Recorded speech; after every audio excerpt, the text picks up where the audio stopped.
Hey guys, this is Dave March, the Spy Guy, or Tory War Writer, depending on which channel I'm currently running on.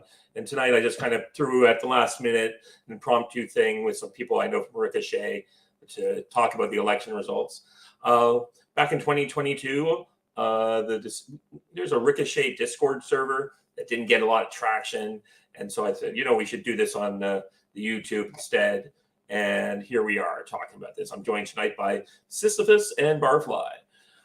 So we have some election results coming in right now.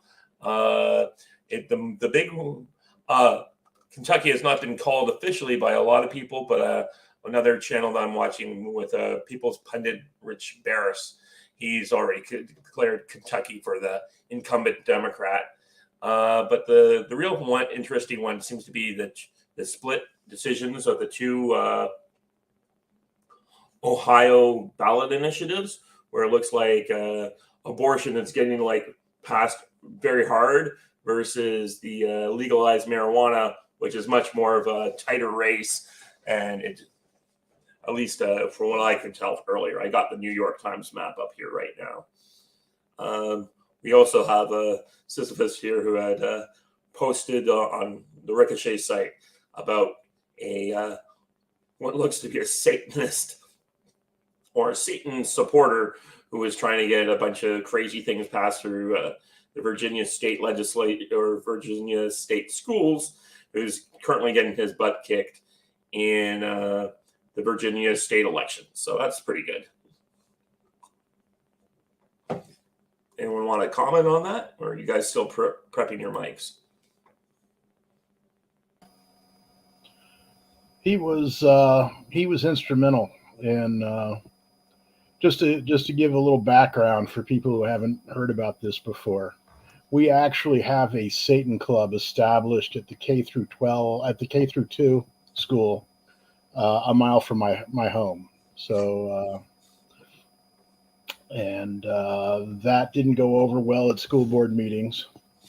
In the final count, they were renewed for this year with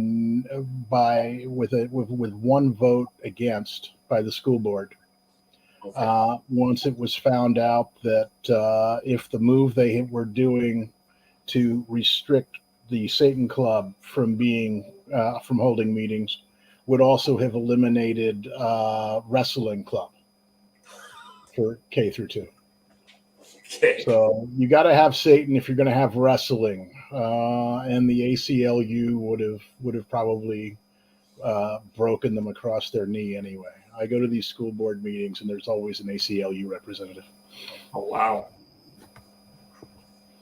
Yeah, for me, it's sort of like K through 2, like kindergarten through grade 2. I can get it if they're doing like Satan Club in high school. I certainly, as a younger person, I did look into this. Like the official Church of Satan, just to see what it was all about. And I just realized I could not be that much of a schmuck all the time based on satanic doctrine, which is, but the idea that you would have Satan at grade 2, like really? Like given the church's positions on different things, it's just like, this is like a philosophy that is making fun of like a lot of the stuff that people were making in the satanic panic of the 80s or in the 70s and 80s. And it's just much more of a personal philosophy of handling yourself in certain social situations and like a philosophy of life. And it's just like, why would you even, a true Satanist wouldn't even bother trying to teach this to anyone who's not, at least a teenager, because they just could not handle the concepts.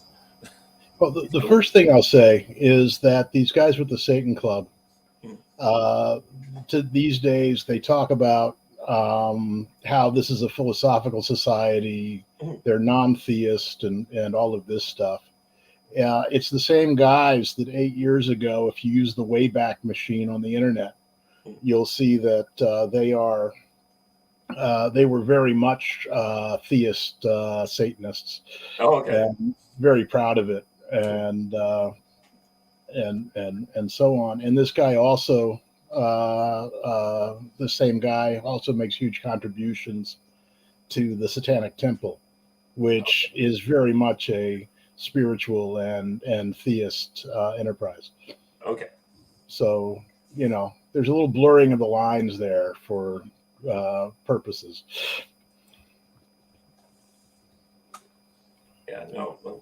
Okay, it's just like I have looked into there's a YouTube channel called America's Untold Stories, and they have a whole episode on the history of the Church of Satan and through the founder. And it is a very yes, it is much more of that theological viewpoint. But the guy, one of the things about the founder is he hated rock and roll and all this stuff. He liked big band music of the 30s and 40s and thought that music had hit its peak at that time. And all the rock that came afterwards was like, this now must be destroyed. And it's like, on the other hand, on all the various groups who look at rock and roll as like the vehicle for that influence into the world. And then it's like, not what the guy who founded the church believed. It sounds like he should have joined forces with Jimmy Swaggart or somebody. I mean, right? It's like we need to work together. To only God and Jesus Christ and Lucifer can stop this the proliferation of rock and roll into our children's heads. Yeah. Okay, so some votes are coming in now. I see for the Pennsylvania Supreme Court, though the only place that seemed to be reporting in is Pittsburgh, and no surprise, the Democrat is ahead in Pittsburgh. It doesn't seem like what I'm hearing about Kentucky, unfortunately, is that it's going to be probably a narrow win for the incumbent, but it was just like there was a late surge for the Republican, but it was just not enough to today vote that came in.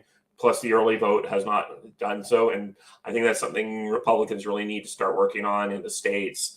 Is I guess that's where you are, but I'm from Canada. For those who don't know, is to start getting out early vote drives and just collect the ballots and get them in, and not give up that advantage to the Democrats.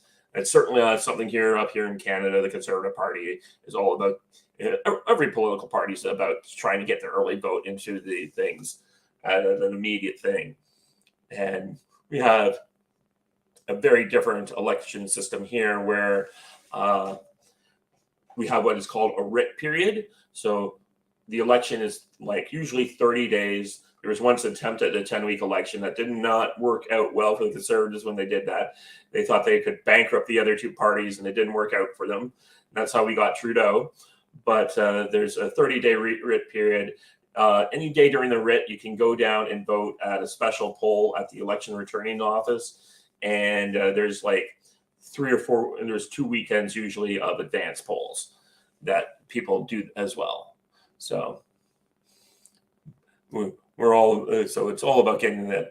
And a lot of things I'm seeing coming out of the States, often, especially with Republicans, is just an unwillingness to embrace the fact that you can, the whole idea, and really screwed the Republicans in Arizona, was to have all their voting coming in on election day, and it just did not work well. It allowed the people, from what I can tell, to sabotage the election return outs by coincidentally every single Republican district's election machines just happen to break on election day. Wow, it's just crazy how that just happened. Very Arizona, yes. Yeah. But the other thing is that the long period of election gives you a lot more time to assess the ground and stage nefarious activities to skew the results. So I tend to favor have a voting day, and if somebody can't vote on that day, it's still going to be a better vote than a 30-day spread. So, well, the whole thing is like a 30-day spread. If that was the only time you're allowed to do most of the election stuff, in your country, it's like the perpetual election every 2 years, every 4 years, which I think is in some ways great. But on the other hand, it's just the fact that you have all this crazy. It's a constant, forever campaign. You have your forever wars, and you have your forever campaign. So for you, the 30 days is the whole election season, Right. sort of like, when there's when the British Parliament gets a no confidence vote or something. Right. We're very similar to the British in a lot of ways, except our hung parliament. The big difference between us and the British, and I haven't really looked into the way the British system works, of election financing. But in Canada, the election financing is very publicly controlled, and so it means we have very little corruption in the political system, but the political parties tend to dominate. So one of our congressional districts, which we would call a riding traditionally, but they've come up with stupid names like constituent district association, but everyone still calls it ridings. Or electoral district association. Just means our checks when we're writing to our things are a real pain in the butt. But we have a maximum spend limit is $100,000, usually in a 30-day period. That's how much you would consider a united. Imagine trying to run. Well, you in Canada, I mean, our riding is as small as 100,000 people per riding usually, but it's like $1 per person being spent, plus. So you got to do all your electioneering, your renting your office, getting your signs, buying lunches for your volunteers. On that $100,000, if you're lucky to have it, there's ridings like mine, which we're lucky to get 15 to 20 grand together to run that kind of thing. Now the national parties have a lot more higher spend limits, so all the advertising for like in a race at provincial or federal level is the central party's got a lot more leeway, but we're still talking like $10 million for a federal election at the major party level. So it's a pittance compared to the United States, where $1 billion get it's like $4 billion to run for a presidential election these days. Well, yes, but the bidding is very competitive. These candidates don't come cheap anymore. Oh no, it's definitely not. Tim Reynolds, I believe, is the one that is like. I did hear one idea that was a good one that I thought would work better for the United States, and it seemed worked well for Matt Gaetz, is that he only takes donations from within his district, and that would probably help out a fair bit if it was passed that you can only take donations from within your district instead of having some of the crazy things. I saw one where I posted on Ricochet way back in the day, where like in the Georgian election, when the senators got millions of dollars the Warnock's campaign got millions of dollars from Wisconsin donors, and all the donors that had given it were giving max donations, but normally they only gave maybe $20 to $50. So how are they suddenly paying $5,000 a piece? And it's just like insane that no one looks into these things. No, we're seeing a rash of that. There's Act Blue is notorious. There are senior citizens who are being asked about their donations, and you gave this much to these people, so why don't you give us similar money? And the answer is they don't even know who those people are. They certainly didn't give them any money. So we're finding a lot of that right now. Yeah, I'm sure the FBI will get right on that. Oh yeah, with Mr. Barr saying, "Oh, I didn't see any problems like that." I'm like, did you watch the hearing in Michigan that I watched, where the Democrat agreed with the Republican that they haven't had a fair and free election in Detroit in 30 years? The nicest thing I can say about Barr is that he did spend time with Mr. Trump, and he has expressed the opinion that Trump would have been uncontrollable once the threat of losing an election was removed. Mm. And that was how his handlers saw it. Now, I'm not impressed with that argument. Right. But if he's convinced of that, then I have a certain amount of sympathy for his position. And so maybe, if I had him on trial for treason, I would let him off with a life sentence. Yeah, I agree. It's like, well, I get Leniency it. is You're one of called these for in guys who are some trying to cases. preserve what you thought the republic is, but that's not like you're doing these terrible ways of going about it. Well, and the other thing is, how many of these guys really knew that the Russian collusion was a hoax, Right. and the rest of it, and how many got sucked along in it? Because you have all of these intelligence officials who are pushing this story. I'm sure they were doing it on the inside the same as they were doing it on the outside. Mm-hmm. So a lot of these officials would have been carried along in the flood. Yeah. Yeah. No, it just seems so laughable on his face. But there's plenty. I was watching an interview with Bill Maher, and he was just like completely believing that the Russians spent millions of dollars to swing a few states for Trump, but the idea that Democrats would stuff ballot boxes to prevent literally Hitler from being reelected again, that was beyond his ken. Yes, that was not credible. Yeah. And the fact that there were videos running, watching the stuffing going on continuously for ever. Yeah. Look, I have friends who slept with ballot boxes here to prevent and preserve the integrity of elections in Canada. The idea Right. that in the middle of the night we're just going to like, okay, we're calling off the voting. We're all going home. No, no, we're not. I don't care if you have to be here for like till 4 in the morning. We're getting these votes counted. Well, no, it was better than that because they announced they were ending the voting, and we've got there's multiple places where we have the videotape, as it were, Mm-hmm. and law enforcement. Nobody bought it on the Republican side. And so they actually brought the police in to remove the Republicans. Yeah. And then kept a core team in stuffing ballots for Right. hours with the windows taped shut so that nobody could see in. Yeah, it's They ridiculous. forgot to turn off the camera. The security camera was left on, so we ended up with a security tape. I love this stuff. Mm-hmm. Our other guest, Barclay's having problems with his microphone by the looks of it. I thought maybe I was just talking over him.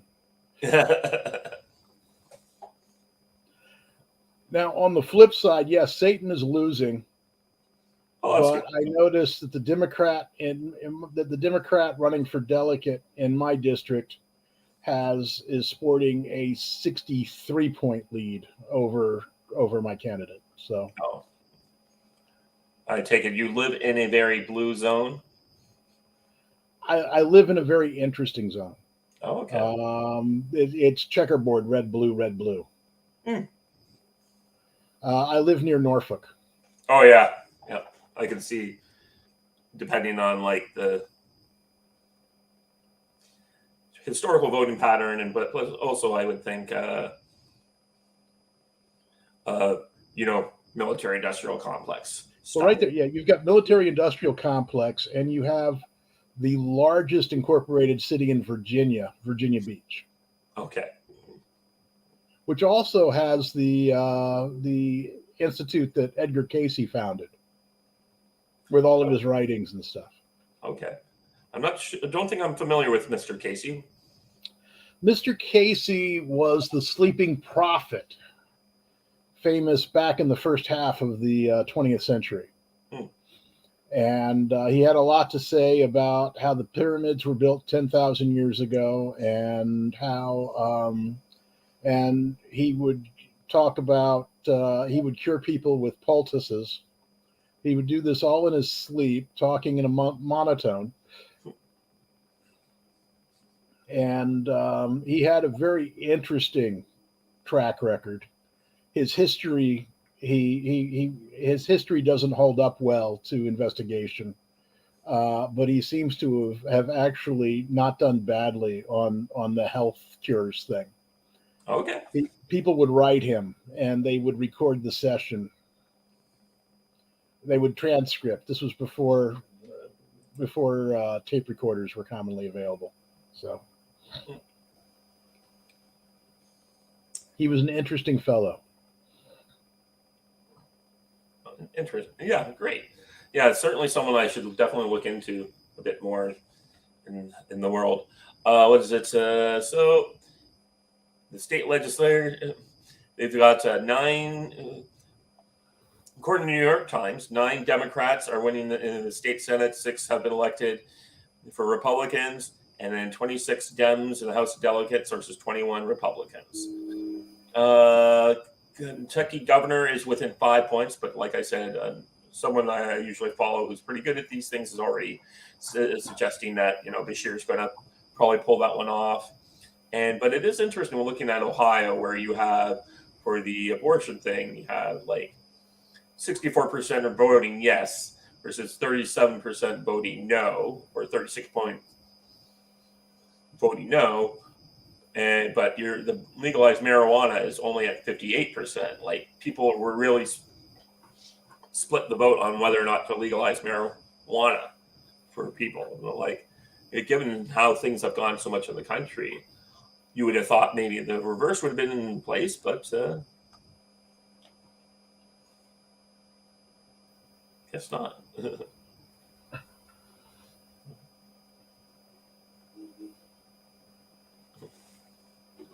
There's motivators on both sides on that. Mm-hmm. There's been a lot of buzz about the rise in vehicle incidents surrounding people that are intoxicated on marijuana and that kind of thing. Yeah, I guess that is a bit different culture thing here, where in Canada we don't have, because of how strict drunk driving is compared to, say, the United States. I've had people have been like shocked to find out that I understand in many states that drunk driving is only like basically a ticketed offense, versus up here, which is a major felony where you can go to jail for a long time. Wow. Yeah. So that is a huge difference. Right. And so we wouldn't have that kind of, despite the fact we've had marijuana legal since 2015, you don't see that kind of problem with marijuana abuse. It's just the culture is so afraid of like getting into your car while drunk or using marijuana. So that would happen. Do they have tests for marijuana intoxication like they do for alcohol? It's more like the driver when you pull the guy over and you make him do like the touch his nose type test. I don't think they have a breathalyzer style situation for that, but generally you could tell a bit because marijuana has the smell and all that other stuff that the guys can do a bit more of. But like I said, I know the smell. I've been to a Neil Young concert. No, I was at like my first real party as a semi-adult, and someone offered me, there were some people smoking marijuana, and someone offered me a thing, and I was like, no, thank you. And he's like, it's a good idea. It's a terrible habit. But the only thing for me was just the smell of it. It was just so like giving me a headache being in the room. Yes. Yes. No, I had a high security clearance when I went to the Neil Young concert, and I was like, I hope I don't have to pee in anything anytime soon. So, Yeah, but it's definitely, like I said, like it was also an interesting thing I heard about. So apparently if Canadians crossed the border and would admit to like smoking marijuana, the Americans guys could even ban you from entering the United States for years because of the high level felony. But on the opposite side of things, Americans coming into Canada who admit to being convicted of drunk driving would get the same thing. I was once at visiting a friend in Detroit, and she introduced me to another friend. We were hanging out, and the guy was like, yeah, I'm banned from entering Canada for 5 years, all because I got like pulled over for drunk driving once. Like, what can I tell you about? Some people have standards. Yeah. So it's very interesting. You go to like, it's all, you can't go out and smoke on a bar patio anymore or anything like that. You have to be like 9 meters away from the door. But you go to the bars now, and they're all have like signs saying "Welcome marijuana users." They can go out on the patio, but the guys who are putting cancer in their mouths, no, they have to be shunned from polite society. I have been known to smoke a cigar on very rare occasions. So. You awful person, you. I know, right?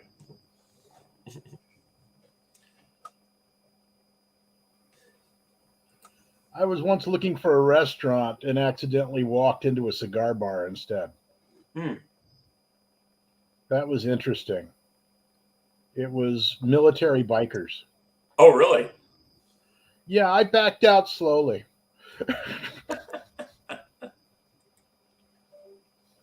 Yeah, no.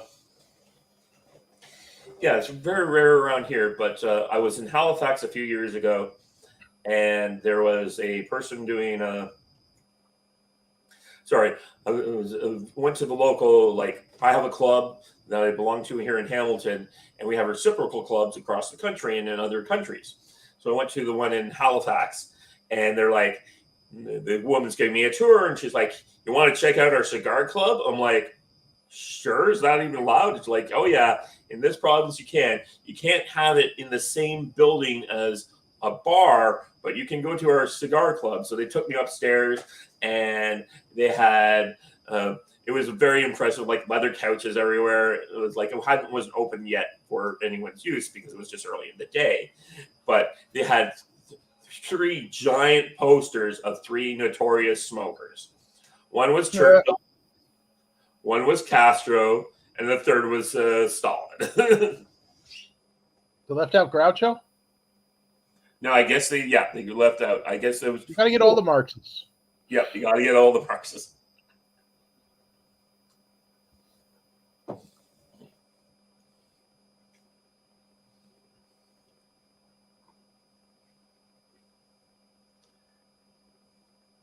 So it does look like in Pennsylvania Supreme Court, all the blue areas are reporting in.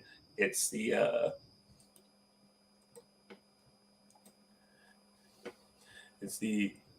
none of the Republican areas have reported in. Right.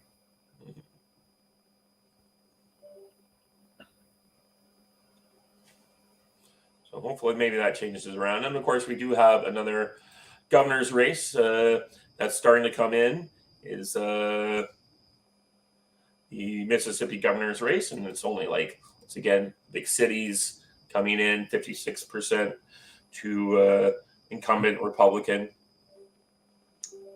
with a mighty 509 votes reporting. All right. Statistically significant, I'm sure. Oh yeah, one Canadian election a little while back, we had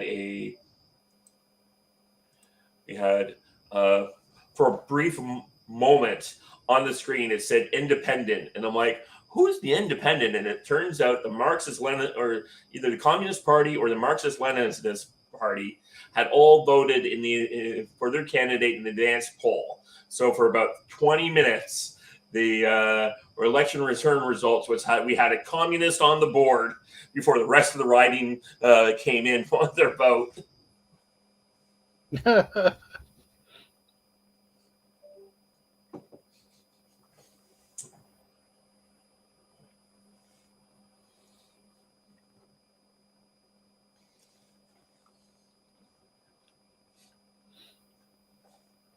Well, I'm not going to give you Virginia results because right now it's too early to be significant. And if it is significant, then I'm very sad. Yeah. So,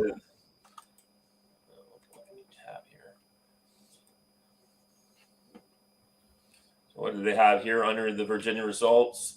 Yeah, I'm going to guess that these people. well, how can you guys have senators who just go uncontested? You got to be able to get, even the guy's only going to get like 5-10% of the vote. Just throw someone up there, like register someone. God. Members of the state house, of the parliament, whatever you want to call it, the legislative body, they clear 17,000 a year for their participation. Oh, really? That's it? It's a part-time job. Okay, well, that's good to know.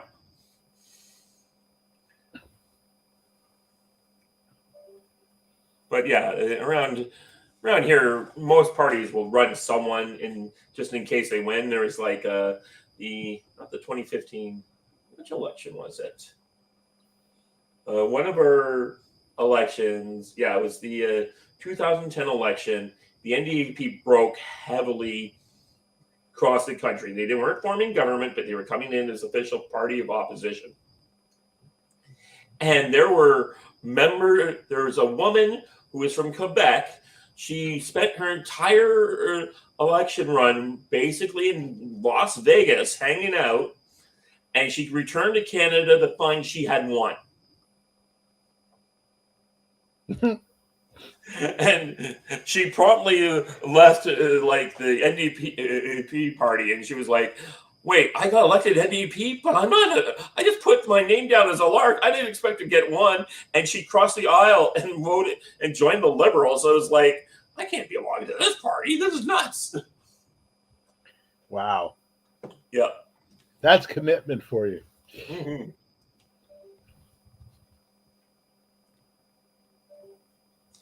Curious about, yep. The Satanist, I guess that's Rodden is his name. Yep. Satanist is in 90. He's Rodden. Yeah, he's getting. I'm looking at this result. Leftwich has 68% lead. Is 68 to 32.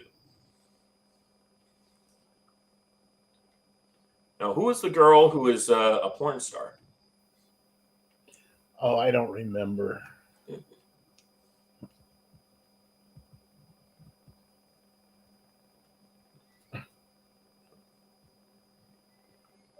And she's not even really a porn star. I mean, she just posts stuff. It's not like anybody actually pays her for it. Well, I looked into it, and it basically what happened is for her, she's like, she and her husband go on this website, and they beg for tips for acts, and I'm like, wow, how did you not think that this would come out? And if you, it's like they were so offended, like people would do this. I'm like, you're on, like, this is not like you had some sort of video made of you and your husband, and it was for your personal enjoyment. This was you on a stream begging for tips. It's like you have no privacy here. This is like. And that the political reporters are going to be the ones who are trolling these kinds of sites. So yeah, or not even the people who are political reporters. You just have all these independent types now who have nothing. Well, for them it's pretty important to go around trolling these things and like, oh my god, this person's this, and just put it out there. I know several. Okay, go ahead. I think Michael Yon would prefer going that route than all these trips to the Darien Gap he's been making to take the readings on the flow of immigrants. So, excuse me, migrants. Yeah, migrants. Well, we had I know several people who refrained from running for the leadership of the Conservative Party here in Canada because they know they have had videos taken to them of them doing foolish things, even though the press corps here in Canada would not comment on people's personal lives in that way. We're very protective, and it's bipartisan. They will not talk about the Conservatives. They will not talk about the Liberals unless someone else breaks it, right? Like right. the Toronto mayor who resigned, John Tory, he resigned after an affair came out, but it had nothing. The the reporters would not have covered it except for the fact he resigned. And the reason he resigned is because he wanted to get back with his estranged wife. And she said, you either quit being mayor or we're through. And that was what happened to him. But here the political class will not look upon that unless there's some real reason to do that. They will not comment because they do not think the sexual lives of their politicians are important. However, there are citizen journalists out there who are not bound by that code. Right. And these other people are aware of that, and they will not go for more senior positions because they just don't want to have all their craziness brought out by some random, like the Drudge reports of the world will report on things that the CBC or the CTV and even like right wing or left wing media will not comment on. Very true.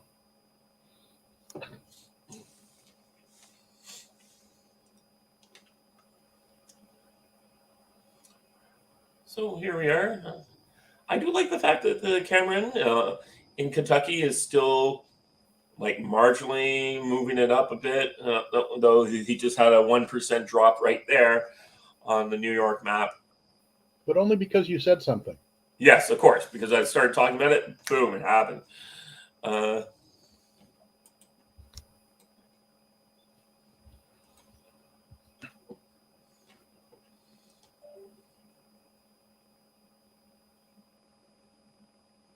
So it just looks like there's a bunch of counties there. Yeah, like there's Fayette, which is like the major. There's the two major counties for cities have giant results. Oh, well, 140, 93% here for Fayette, right? So I'm just unfortunate, but it's a matter of Republican. State elections are not necessarily incumbent upon the results of the national election. The only problem here is that I have heard rumors about Mitch McConnell saying he has been wanting to get out. If the Republican won, he could resign and let someone else appoint someone in to take over for him. But he can't. If this truth bears out that the Democrat wins, Mitch McConnell is going to have to hold on until he freaking dies in office. Yeah.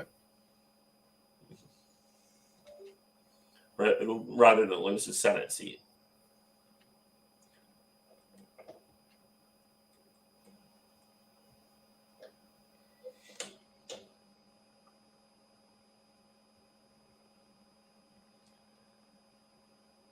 So he could end up being the next Dianne Feinstein.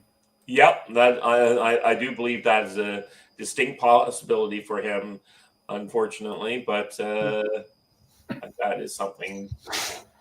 We have some Republican areas coming in Pennsylvania, but yeah, the fact that Mitch McConnell could be the next Feinstein, it's just like, although it's micro strokes he's having while he's like in the middle of the speeches, and people are trying to pretend that this is not happening. It's like, God, this is like so bad and embarrassing. It's like they cloned Biden to serve, in the Senate. It's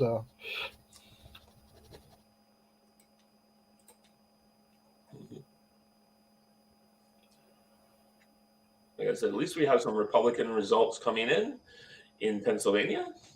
It's very telling that this generation is so reluctant to give out power, and the next generation is so utterly incapable of forcing them out.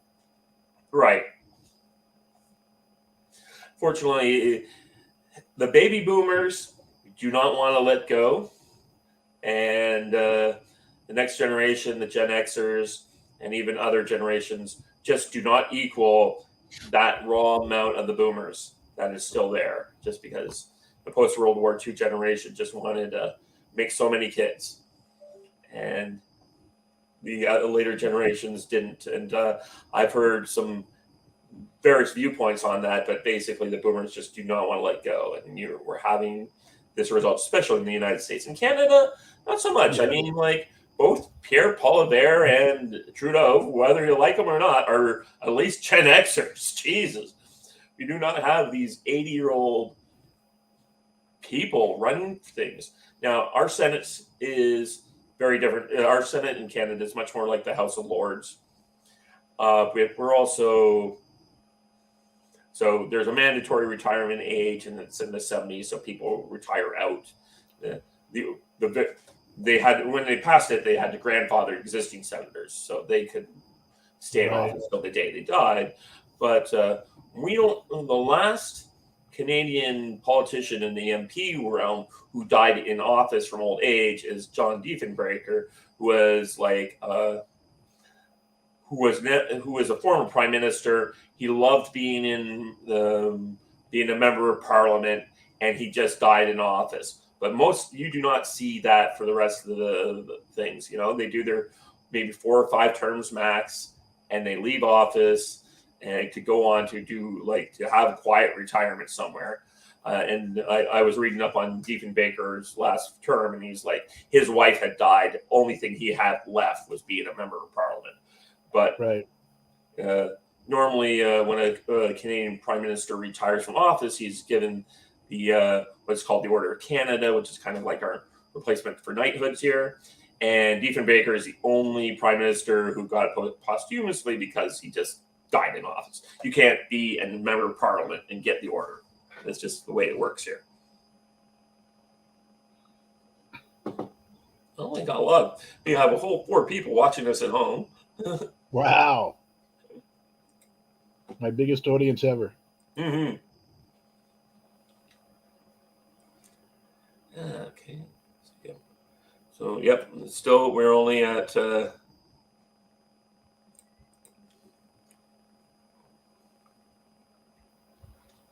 Mississippi governor's race has not moved much, but the whole 509 people reporting it. That's the other thing, is these huge turnouts. Yep. You know, there's off-year elections, and then there's off-year state elections. Mm-hmm. I think the highest vote count I've seen so far is 13,000 people in Virginia. Yeah. Yeah. In these little races. Yeah, I mean, I'm a little surprised that these given the way your country works, it just hasn't been to anyone's advantage to get the states to all be 50 years and 2 year, to sync it up a bit more so you don't have these off-year elections. But I get the reason why it happens, but still. No, the off years are the easiest to control. Because they have the lowest turnouts and the lowest excitement. And the other thing is, in the United States, it's the elections are a creature of the states. Everything you hear about the federal government and the Department of Justice doing this and that's over top of a cake that is baked that puts the state legislatures in charge of everything having to do with elections in their states. Yeah, I know. I was talking to some friends about that in Canada, and they just couldn't believe that.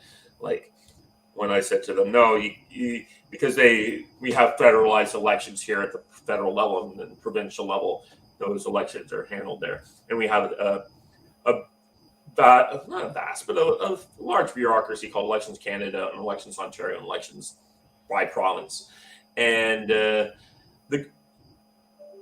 it's expensive in the sense that we have all these bureaucrats who you don't think, what are they doing between elections?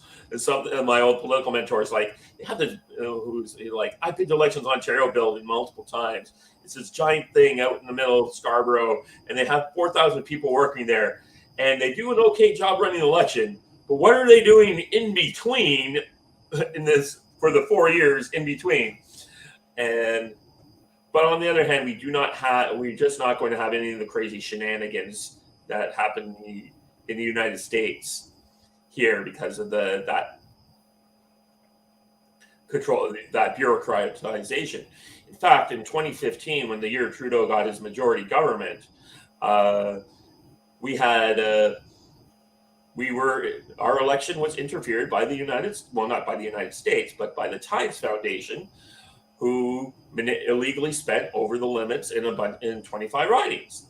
And how did we find out about this? Because the Tides Foundation had a press conference in which they explained to to the world how they illegally manipulated 25 elections in Canada. Now, the thing is, in order to get Trudeau elected because they thought he'd be better on the green agenda. Now, it didn't matter. It wasn't, even though he manipulated 25 elections, they manipulated 25 elections. Trudeau won that majority, whether or not he got those 25 ridings. So that was not the biggest problem. But Elections Canada is like, whoa, who the hell do you Tides Foundation think you are coming up here and interfering with our elections? First, they went to the federal government and said, we want you to extradite all the foundation, the board of the Tides Foundation to Canada to face trial. And like the government's like, no, we're not going to do that. We're not going to we're not going to bring up all these people here to face a trial for, the maximum felony is going to be like 2 years in jail. They're not going to be doing that. We're not going to do that. But Elections Canada came in, went to all these groups where they had basically illegally manipulated the elections by basically what Tides Foundation had done is they went and paid off.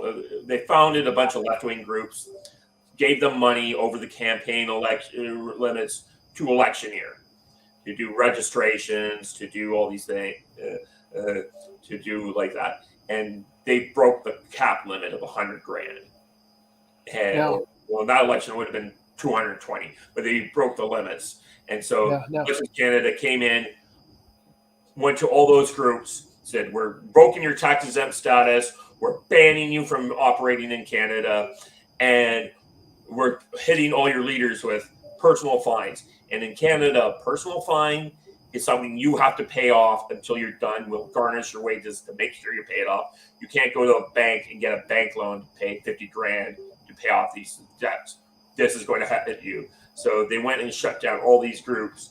And since then, we've had pretty clean elections. Now, in the United States, the campaign is required to police their own donations. How does it work in Canada?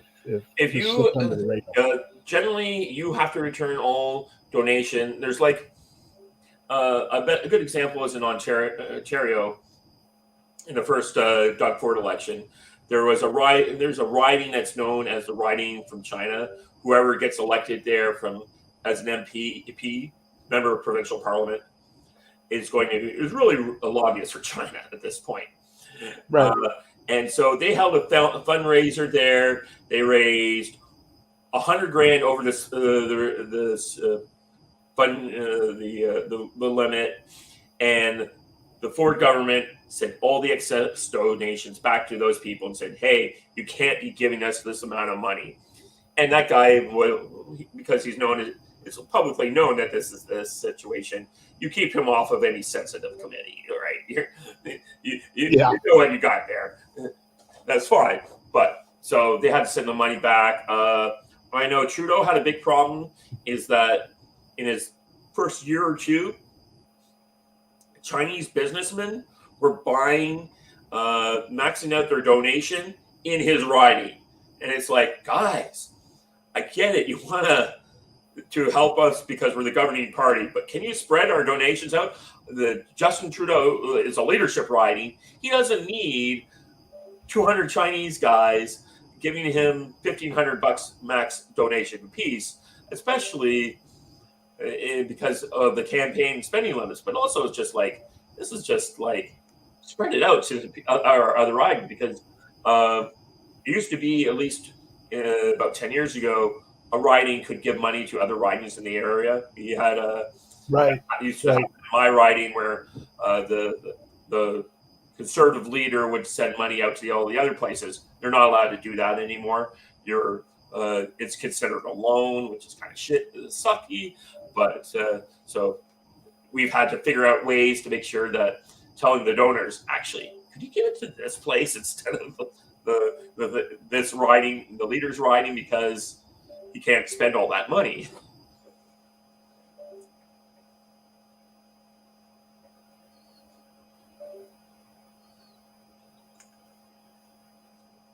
Anyways, you had a question? No, it's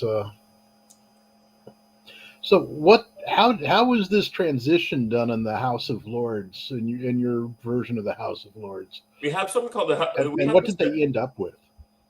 Sorry, what was that? And what are they going to end up with when all of the incumbents die off? Okay, so basically, the Senate is the Canadian Prime Minister has powers that would be undreamed of by an American president, but he's also hemmed in by tradition and rulings from that. So the Senate, the Senate Prime Minister can appoint to the Senate, but there's only a certain number of senators. So when they retire and die off, he has the right to appoint it. But he has to appoint from certain provinces. So the provinces each have a certain amount of senators. So he can't just say, I want to put in 24 guys from Quebec. Actually, he has to have people from Ontario or wherever else it goes. The Right. senators also have to have a certain amount of ability, or they have to own a certain amount of property. The property limit is $4,000, but generally it works out that way. And the senators, like Trudeau, would have said, "Oh yeah, all my recent appointees are nonpartisan," and then someone went through their donations list. It's like, can't help it. All your 4 out of the 5 senators you just appointed, Mr. Trudeau, all have been giving out max donations to the Liberal Party for the last 10 years. No, you really trying to tell us they're independent senator, independent of you? But generally, you give it to party bagmen or other people who are going to play ball on your legislation agenda. However, I mean, during the when he passed the Emergencies Act, it didn't look like he was going to. It had 30 days to run its course and then had to be affirmed by the Senate, and it looked like he wasn't going to pass the Senate. So Right. they still have independence on that result. And also, the Senate still does do some of its original mandated job. You know, Trudeau sends up a bill on a bunch of stuff, and then the Senate says, "Yeah, we don't want to do this, this, this," and it sends it back down to the House, and then they have to reconcile it before, and then the Senate will approve the reconcile. Right. So there is, Right. it still has some pushback. People think the Prime Minister does have a order in council, I believe is what it's called, which is kind of like it's like a super executive order for the United States, but another prime minister can come back. But it takes longer to pass. It's not like he just walks in, signs a document, and it's done. It has to do amount of maybe it takes 3 to 6 months for it to get through the system, and the future prime minister can come in and then undo that by probably taking the same amount of time. That's where Trudeau's long guns registry came from. That he didn't want to pass through the House because it was unlikely to pass. Because even though the NDP still have a lot of the remnants of their seats, as much as they have been going to be an urban-centered party, they still have a lot of seats in rural places where they just have these long-standing members who are not interested in that. The Bloc is also more. Bloc is conservatives who are separatists from Quebec, but they just care more about Quebec. So it's a much more regional Scottish National Party type. And then the Conservative Party was definitely not going to be interested in that.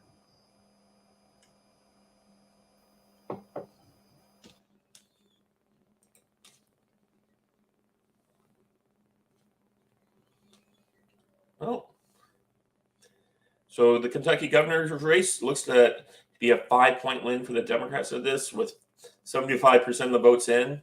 Maybe it narrows. Have 3% votes in for Mississippi. And the Supreme Court of Pennsylvania is at 20% in. And the 2 Ohio ballots are at 55-45 for marijuana and 60-40 for abortion.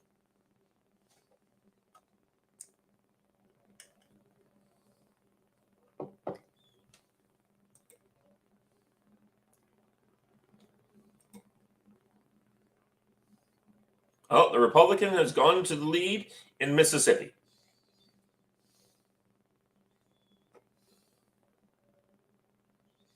$30,000 votes are turning in. 56% Republican, 43% Democrat.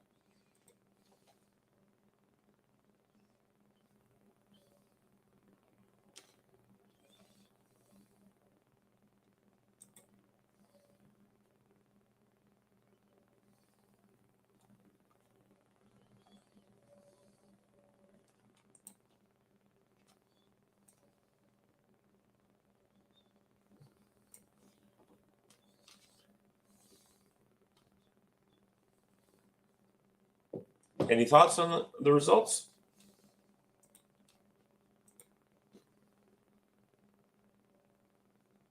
My machine back online. So. That's why I'm like looking at the results, and I'm like, what's going on here?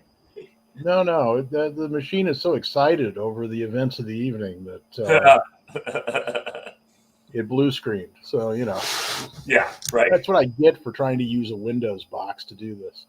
Yeah. Yeah, I was just going over the results. So 60-40. No, right now I'm just terribly sad. Yeah. Well, the good news is it does look like the Republicans have taken the lead in Mississippi.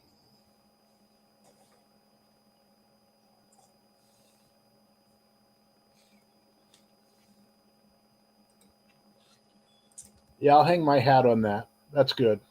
Yeah. I'll focus on that. Mm-hmm. I mean, you still have a young kid as governor. Yes, for another 2 years. Yep. And then the way we do term limits is funny. Yeah. Because you can be a governor as many times as you like. You just can't serve consecutive terms. Right. I remember Bill Clinton's best friend did that. Terry McAuliffe. Yeah. Yep. I remember reading a book about him, about some of his antics. The fact that, like, his wife is pregnant, is going into labor with his first child or something, and he blows that off to go do some Democrat event. And she's like, go on, honey. You would be terrible here.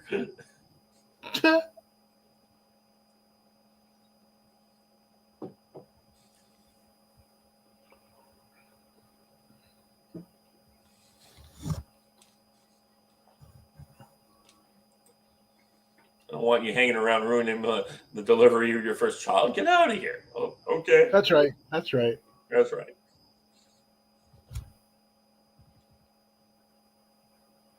I think he was the one that was into the car deal with the CCP. Where there was this huge...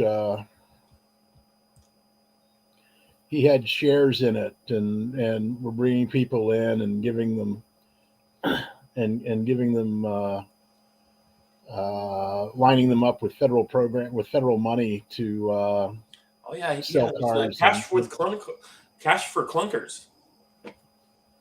This isn't that, but it's same car focus.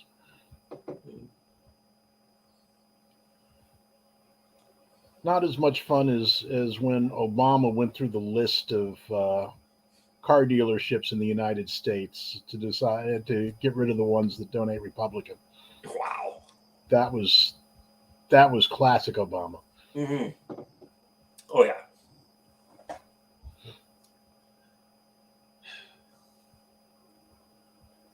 Definitely not my favorite U.S. president, Barack Obama. Jesus. But I remember I was at work in 2007 or so. It was right around he just won in Iowa, I believe. And they had that whole speech with him with the Corinthian call. Oh, maybe Barfly is going to be here. Oh, Barfly's back. Yeah, Barfly, are you actually able to join us? And I went to my coworker, and she was a Canadian Jamaican, and I said, I think this Barack Obama might be able to win the Democrat nomination. She's like, really, a black guy in the United States? I'm like, There you So, go. Obama, evil or just stupid? Why not both? Oh my God. I'm afraid that if we started to list his deficits now, we wouldn't be finished in time to go to work tomorrow.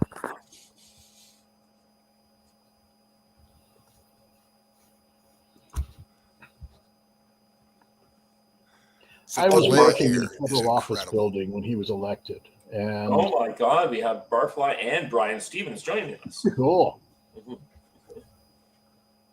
How was And Scouts, Brian? It was good. I'm doing a personal fitness merit badge class, so went well. Okay, good. Went well. The young men are. I think they will surprise themselves when we do the post test. Yeah, so I'm signed in here through StreamYards, and you guys hear me about maybe 30 seconds after I speak. So this is I'm not interesting. sure how to manage that. We'll figure it out. That's fine. So, how do you make of the results so far, Barfly?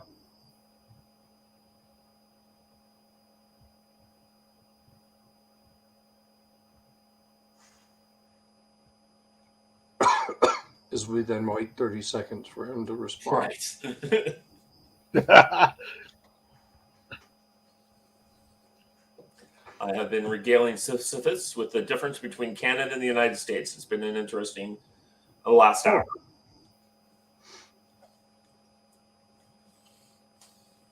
Politics are always amusing, especially when they're somebody else's. Yeah. Well, I think Sisyphus appreciated when we were discussing the difference between marijuana and alcohol policy in the United States and Canada, how in the United States, drunk driving can often be just a ticket.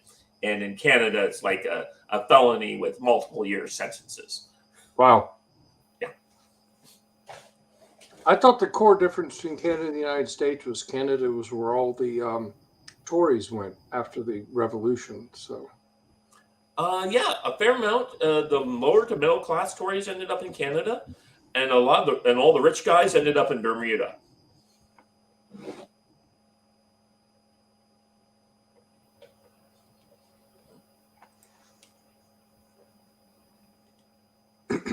so by modern standards, the American founders and committed what ethnic cleansing, genocide.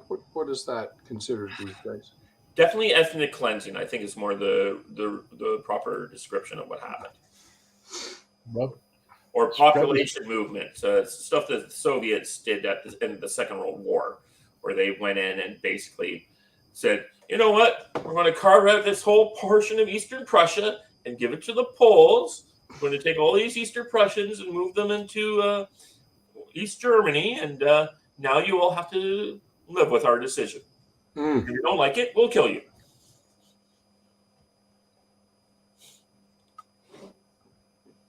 The Assyrians did that, and it ended up toppling their empire because they deluded themselves. Mm-hmm. So I really have no idea. It's kind of sad. I really have no idea about any elections to monitor or worry about. So what are all the horrible things that are going to happen? Right now, the Kentucky governor is staying Democrat. And of course, me and Sisyphus mentioned that terrible result of that is that Mitch McConnell is going to have to hang around the Senate for longer because he can't resign and go off to where old age home he should go off to, because the Republican governor he was hoping would get elected can't appoint his replacement. So Kentucky doesn't have the tradition where you're supposed to replace from the party of the retiree? I don't trust any Democrat to pull that kind of tradition off these days. Well, you're probably right. Okay, so recap the Kentucky returns for me. Right now, it's at 81% of the votes in. Bashir is at 53.2%, and Cameron is at 46.8%. And the analyst I got a little earlier tonight was basically, despite some the fact is the Republicans didn't get early vote out, and they're underperforming on election day. Are we sure it's not Trump's fault?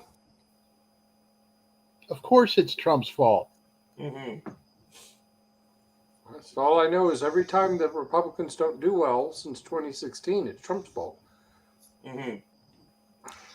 Can't possibly be anyone else responsible for that mess. It can't be the RG Republican Governors Association, the Senate Association, the congressionals. They can't. It's all Donald Trump. Just like it was all when Barack Obama kept saying all his failures were George W. Bush's fault. Yeah. Well, I don't see how they can pin it on Trump this go around because David, you're following it. So why aren't we doing well there? Sorry, why aren't we doing well in which place? Kentucky? Yeah, like I did mention earlier, the results I was hearing is it was a underperforming. I'm sorry about talking over you guys, but No. I really am 30 seconds behind. No problem. Understood. We're cool on that. So as I mentioned earlier, it looks like underperforming on the Kentucky getting out the vote on election day is not happening for the Republicans, and they just really need to concentrate, I think, all across the country in the future on doing early voting and getting their people out to do the ballots and ballot harvest like Democrats do. And I don't and sometimes I understand it's illegal to ballot harvest, but the Democrats seem to be getting away with it all the time, except recently with that one judge who just ordered a new election. We can't beat him at that game. I believe. Yeah.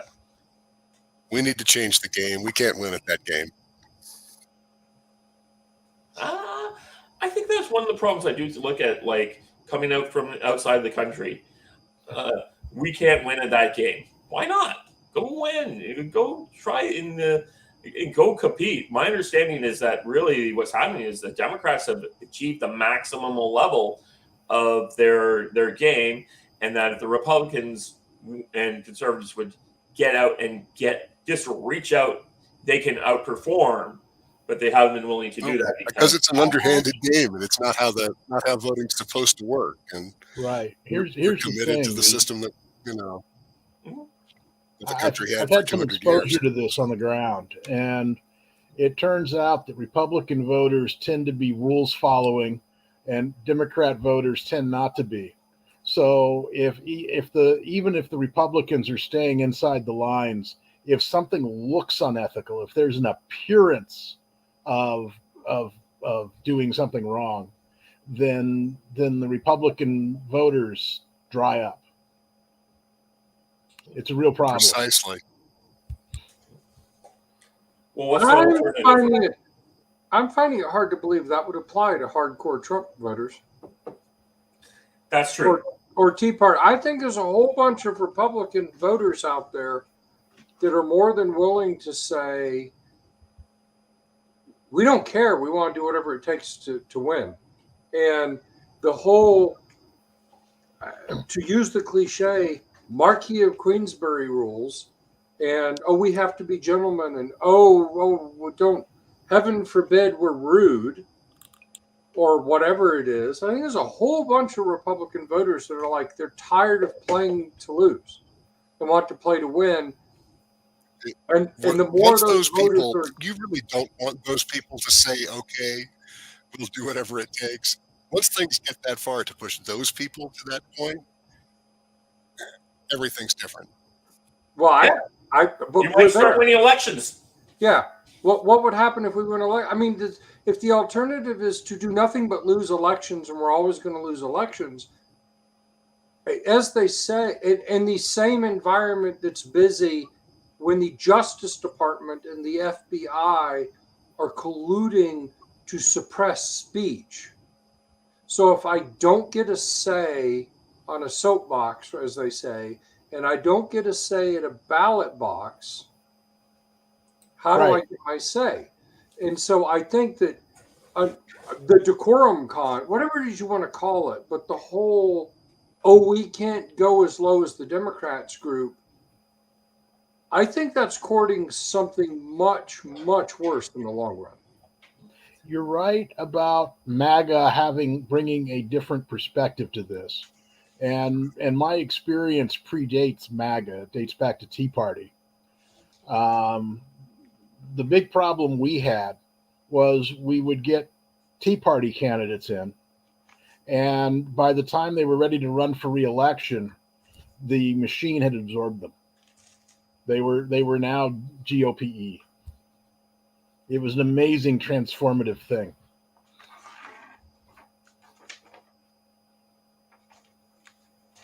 Well, I understand that, but what I would say is, if your position is no matter what we do and no matter who we elect, the GOP is going to absorb them. No, The only possible solution thereafter is every pathway of we can't change how we're doing things leads to civil war. No, you have to keep pressing. I absolutely agree with that. So we should do whatever we can to elect people, and if the Democrats are able to do things and get away with it, we should. If it's legal because you can do it, we should do it. And if vote harvesting is legal, let's go do it. If all these things, vote early, vote often, whatever the Democrats are able to do, Republicans should do. Yeah. And then if it suddenly the Democrats would be interested in voter integrity. But as long as the Democrats get to cheat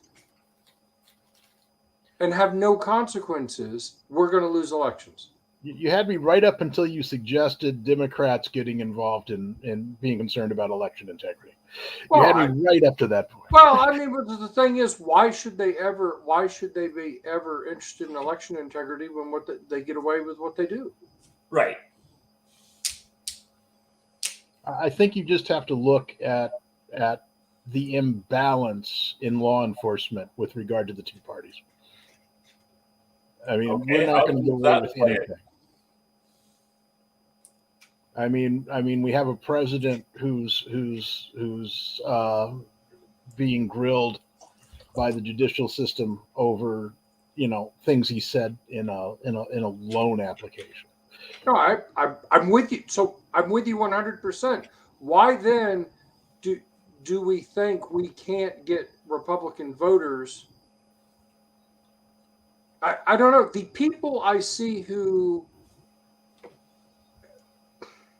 basically, I think what's going to happen is the Republican Party has to either cease to exist or it has to fracture.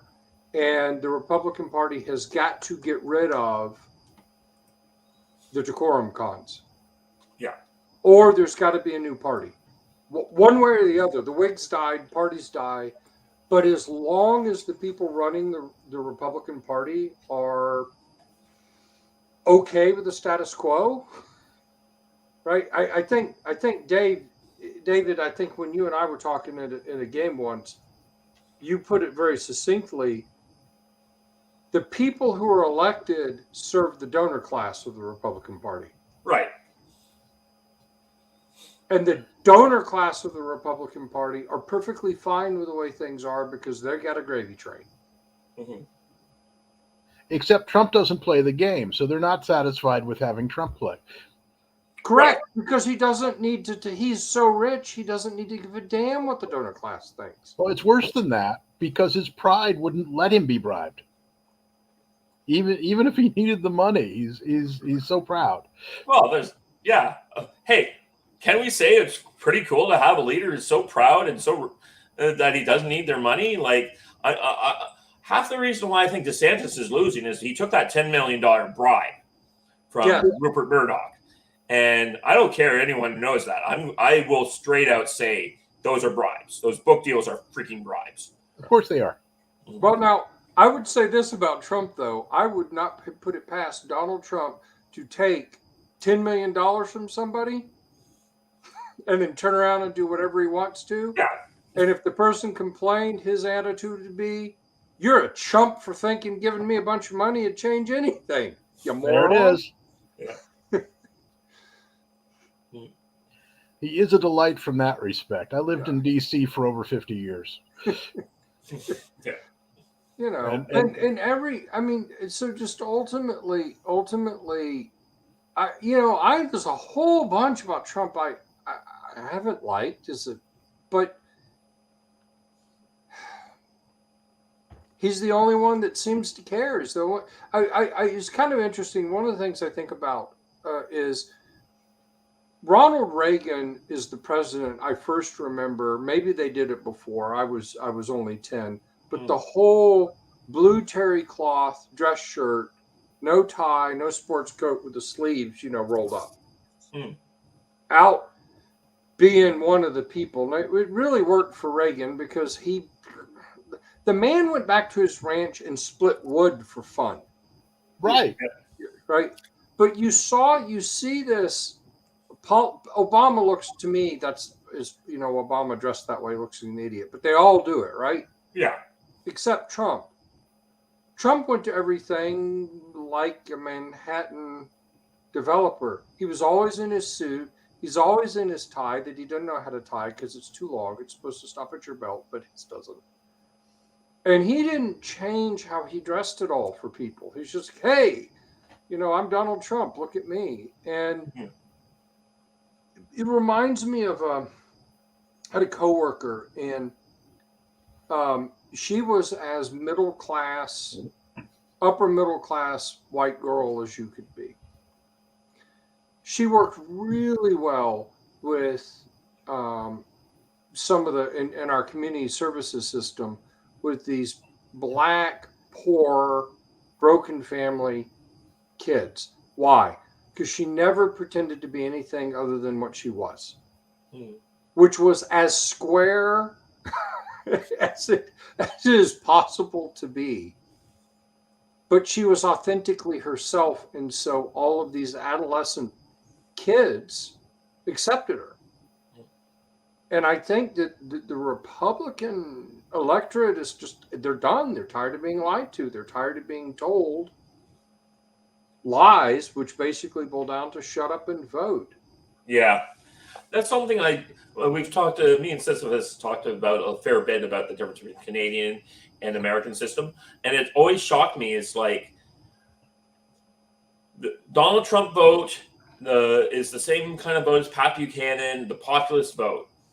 And in the Canadian Conservative Party, we have that, and we've embraced that kind of vote, and we kind of swing back between sometimes the rhinos, what you would call rhinos, and we call red Tories are in charge, and sometimes the populist wings are in charge, and sometimes you get a really strange thing like Stephen Harper, who managed to straddle the middle so well. It's so weird.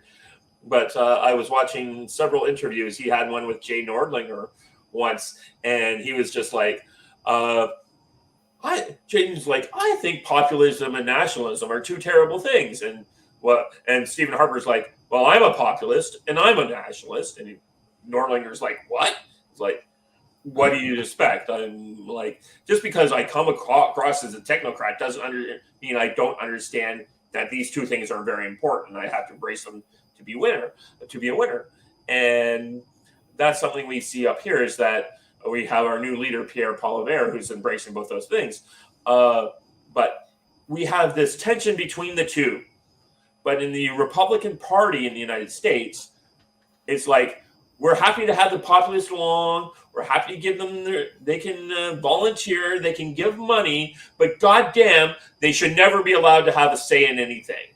Right. And it's like, no, we swing back between the two wings, and sometimes it works and sometimes it doesn't, but we recognize in Canada that the populists have to have a seat at the table and will have a say in how things are going. And the Republican leadership doesn't seem to understand that they have to there's a give and take to all this. They just want the take and they don't want to give. Yeah, it felt like it crystallized for me, interestingly enough, during a GLOP podcast. Oh, really? Yep, maybe. Yes, I can see that a little bit there.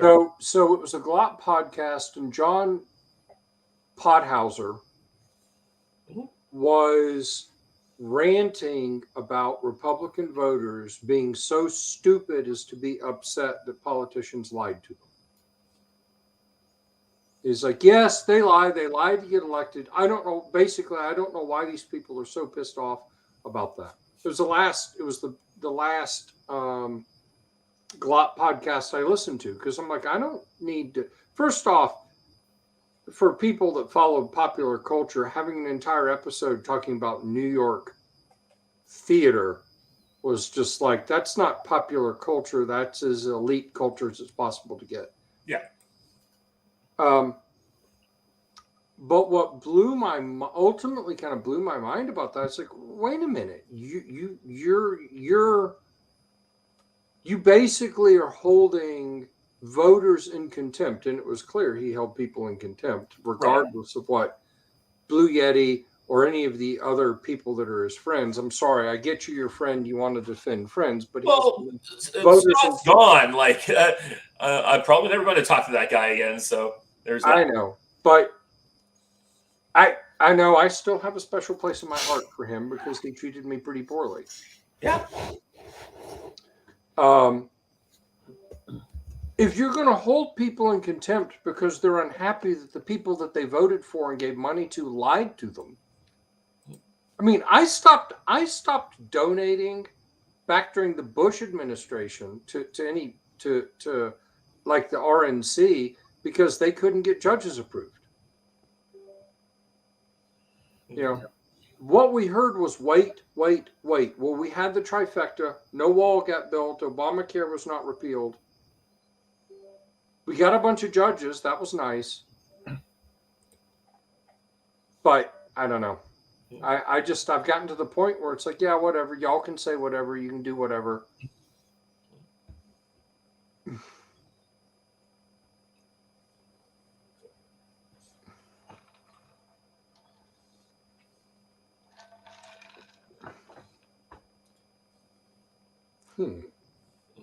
No, there's a lull. Well, I was trying not to just. There's two other people here. I was trying not to do all the talking. Yeah, I was trying to catch up on Virginia, so I apologize. I was looking the other direction. That's okay. Yeah. Well, we have unfortunately, Kentucky going to the Democratic incumbent as all indications, but it does look, like I said, Mississippi does seem to be going heavily to the Republican. And, off season, governors' races are not indications of the country, as they are similarly here up in Canada, where, we'll have, as I pointed out to some friends of mine who were freaking out because the NDP recently retook Manitoba. And I pointed out to them that the Stephen Harper years, which is like 10 years, solidly in Canada, it's blue is the Conservatives, red is the Liberals, or green is the NDP, or orange, actually, for the NDP. But the NDP were the provincial government throughout the Stephen Harper years, but they kept voting Conservative federally. So there's like this kind of weird disconnect in that regard, that when suddenly Trudeau came to power, they started voting Conservative provincially. And we're having this situation where, and they just came back after 2 terms to the Conservatives. Personally, I thought the Conservative premier was really good up until COVID, and then he became one of the worst tyrants in the entire country. And they then replaced him with a woman who I just didn't know that much about. But I think they just decided, we'll go back to the NDP for a while.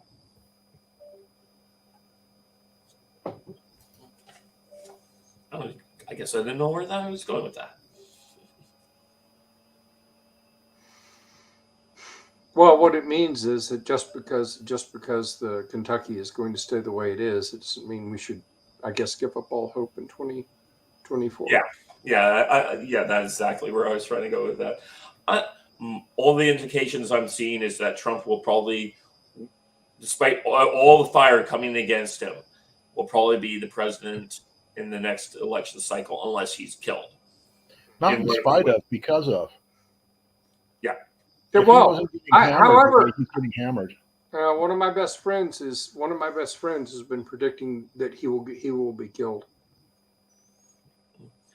Which They can't kill both Trump and RFK the same year. That's true. Well, That's no, why not? He wins the election and then he dies before he gets in. That's the one I'm hearing, but I don't think that'll happen. There might be a serious assassination attempt, but I think Trump's got pretty good security. Do they really? Do we really think the Secret Service will protect Trump at this point? No, remember, Trump doesn't rely on the Secret Service for security. He doesn't? He has a lot of his professional guys that have been working for him while he was a billionaire, does his security, augmented by the Secret Service. I see. So the Secret Service can stand aside all they want. Yeah. I mean, that's where I'm at. I no longer believe in the integrity of any American institution anywhere. Not the Secret Service, not the military. There's no level of United States institution that I don't believe is fully corrupt and under the control of the left. I do think there are some institutions that aren't. You just look at what happened in New York when they tried to arrest him, and the New York police is like, no. Well, they're not a federal institution. They're not a federal institution, but they're like, no, the president, we know who Trump is. We'll bring him in and we'll bring him to your court and we'll bring him out of your court, but we're not going to process him. We know the New York Police Department loves Trump, apparently. He's the yes, they do, actually. Yeah. Well, it's kind of like, let's just compare Trump to John McCain. Right. Donald Trump, by all reports, is wonderful to subordinates and wonderful to the working guy. Yeah. Yes. Meanwhile, I have it on good personal account from somebody that I know personally who witnessed John McCain dressing down subordinates in public. Mm-hmm. Right, treating people that are subordinate to him, and he was the bad boss, kind of classic bad boss asshole.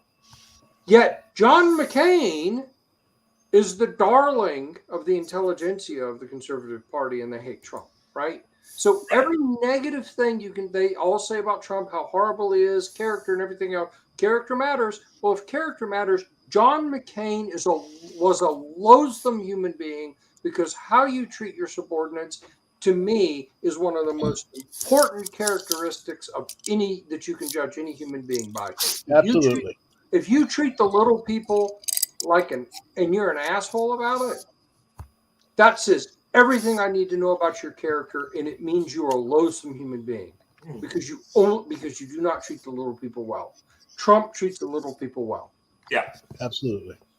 Now, other presidents who treated the little people well, as far as I know, Ronald Reagan definitely was known for it. Mm-hmm. I think Bush. Yeah, I've never heard of either of the Bushes treating people poorly.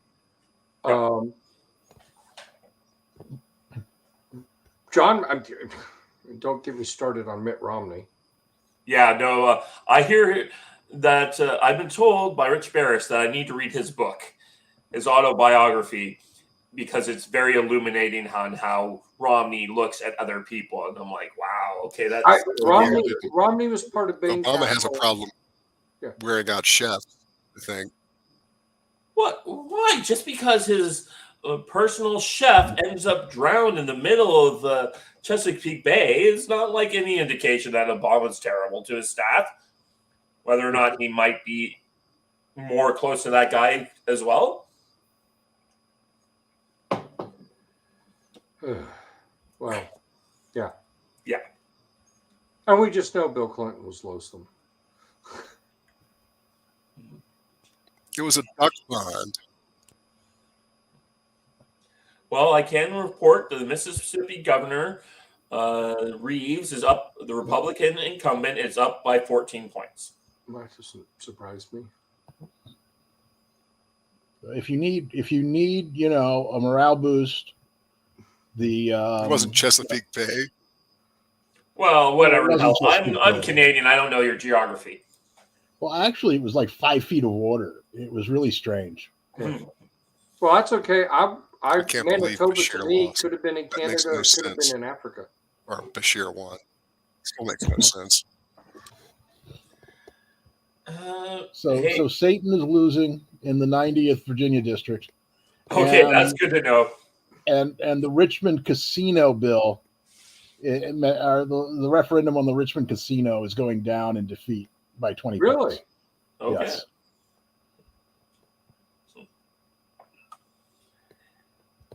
Look,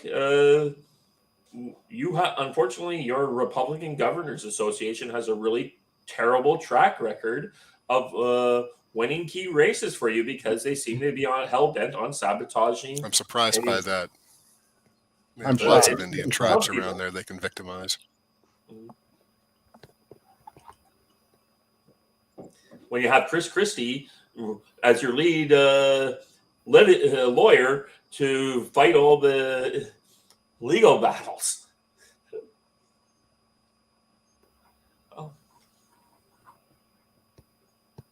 For all the congressional races, and that I heard it came out as a complete wash. And it used to be the Republicans could at least get a dozen seats out of that, out of those fights. Does he get paid in margarine? That would explain a lot. I've been. I'm looking forward to tomorrow with the Kentucky loss to see if anybody at Ricochet's blames Trump. Yeah, I'm sure we will see. Though we at least don't have Gary around to worry about.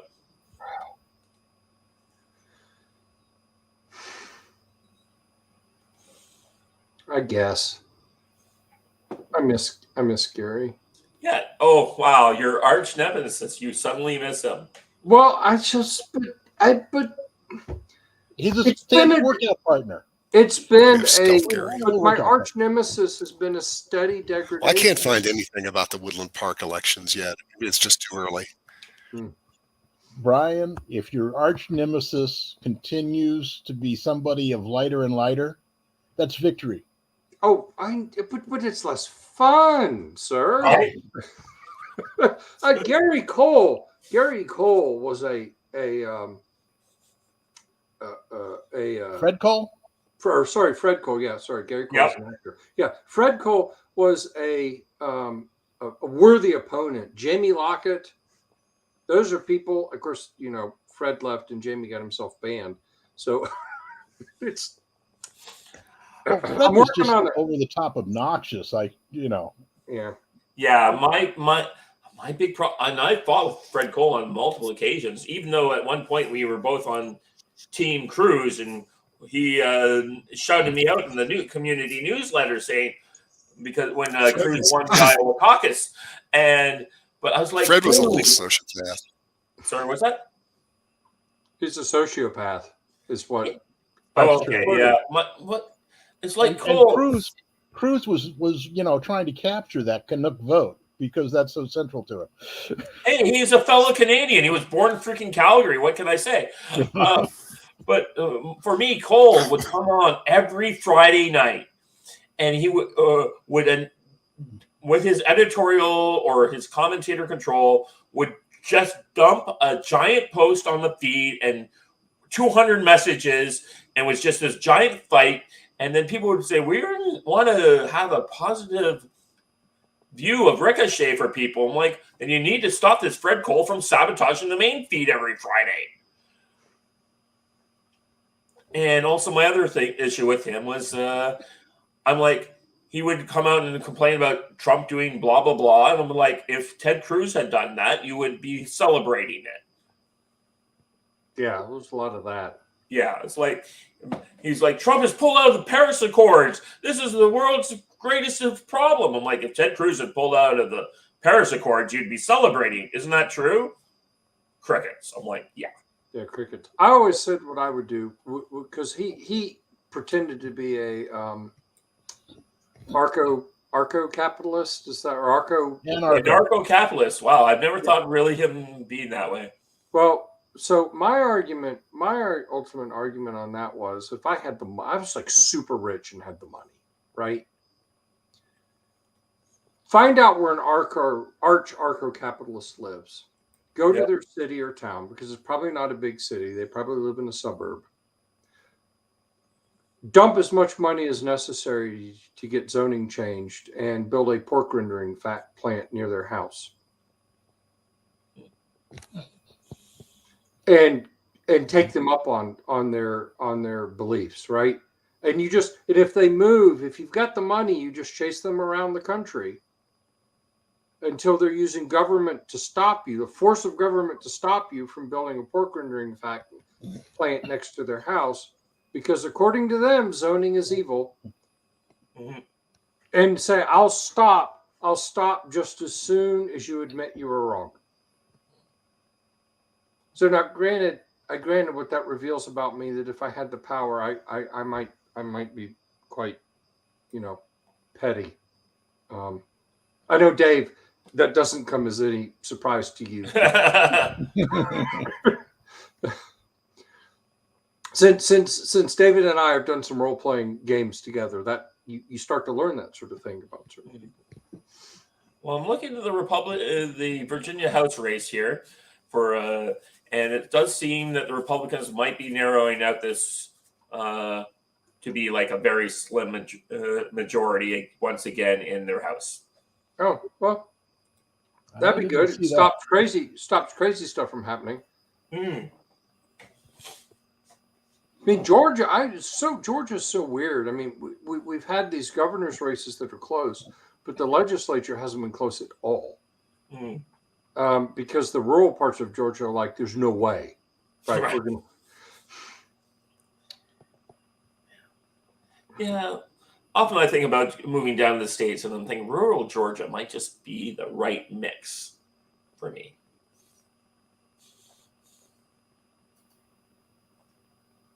There's nice places in rural Georgia. And then I could visit you in person. Yeah, that's true. There we go. Oh.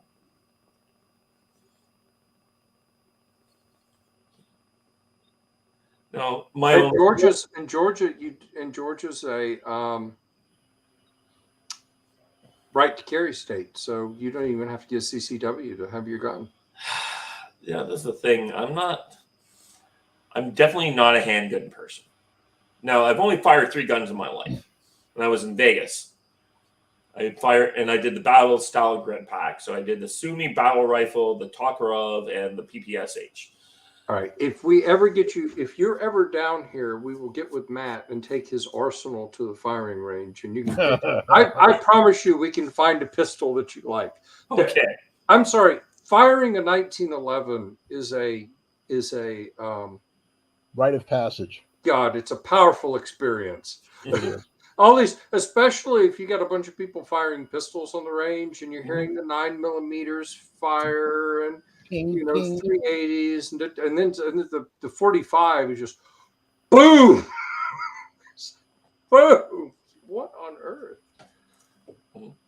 Yeah, no, I do remember when I described that situation, and someone on the range when I was firing all those Russian guns pulled out the Barrett and fired a Barrett on an indoor range, and Matt was like, "What is that guy nuts?" I'm like, "He paid the $35 to fire the shot."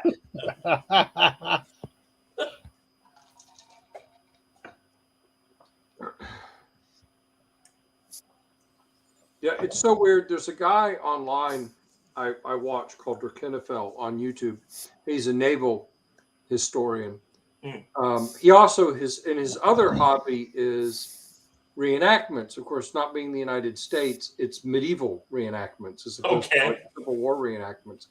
But sometimes he'll talk about duplicating this and duplicating that. And of course, he's in England, so he can't do certain tests or certain experiments, or But when he's come to the United States to look at ships, he's also had the opportunity to get with us crazy Americans and fire guns. And it's just always interesting to see the look of joy on certain people's faces. Bam! Okay, this is cool. I just find that fascinating. My kid was in a 2-year war with his mother. He wanted to quit Scouts. He wanted to quit Cub Scouts. She forced him into Boy Scouts, going to Boy Scouts, and then he was going to quit. And I just said, your next outing is shooting. I'll take you I'll be there if you want to go. Right. And he went, and he had a great time. And I reminded him of that 3 years later, after just another 3 years of fighting it out. And he'd completely forgotten the whole thing. The only reason he was still in Scouts was because I took him. His mother was totally volunteered, did all the functions, all the activities, baked all the stuff, whatever it was.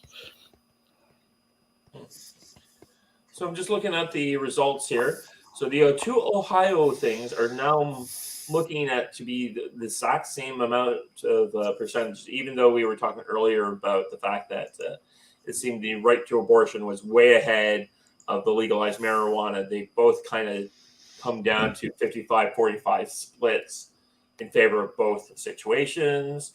It's just kind of interesting, the very early results were like super pro the abortion, and the marijuana was much more narrowly defined. And now with nearly 60% of the vote in, they're kind of leveled into these 10-point margins.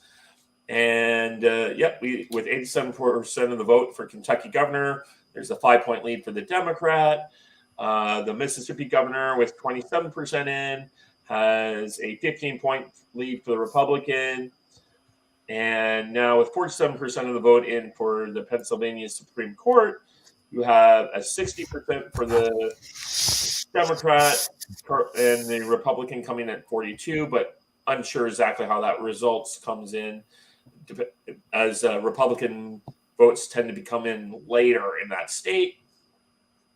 And right now it's 17 Dems for Virginia, 14 Republicans, 38 to 31 Republicans for the House of Delegates. Right. Yeah. And that's the Post is projecting. It looks like the best the Republicans will do is break even in the delegates, and it looks like they're going to lose the Senate again. Yeah, unfortunate. But you have the governor for at least 2 years to veto any craziness. But even I remember when the Democratic House passed all these crazy anti-gun laws and went up to the Senate, and the Democrat-controlled Senate watered them down immediately. Like, we want to get reelected. This is crazy. Right. So it does look like you're a Democrat, even with the Democrats in the Senate, they're less insane than the House. There are way fewer. There are way fewer urban senators than there are urban representatives. Right.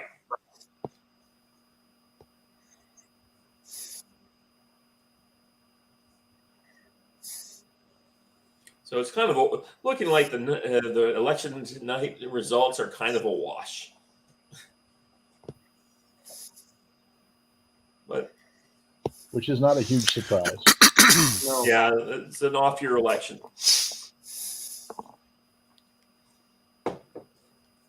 We don't have anything like a near win in freaking New Jersey to crow about. The Washington Post has called it for Leftwich. So the Satanist has gone down. Well, that's good. Whenever the Satanists disappear off the map, that's always a plus one for everyone else. That's with 20,000 votes cast.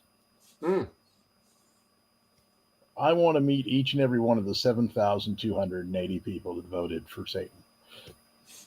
Well, they did this. I mean, the whole Satanism is just a rebellion against the status quo. Whether the So people that's where we realize are. or Our not. victory for the night is as we defeated the Satanist. Yep. There we go. Satan, Christianity Right, guys. 1, Satan 0. That's the post that can go on Ricochet.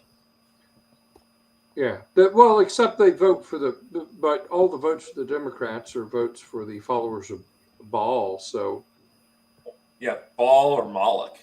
yeah, either or. And you say that like, there's a dime's worth of difference, but okay. Well, Moloch appreciates the sacrifice of human children because that's his thing. Baal's like, I just want sacrifices. Don't have to be kept children.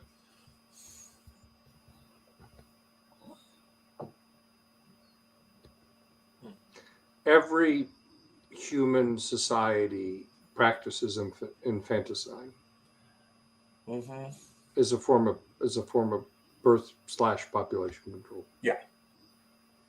We just call it abortion.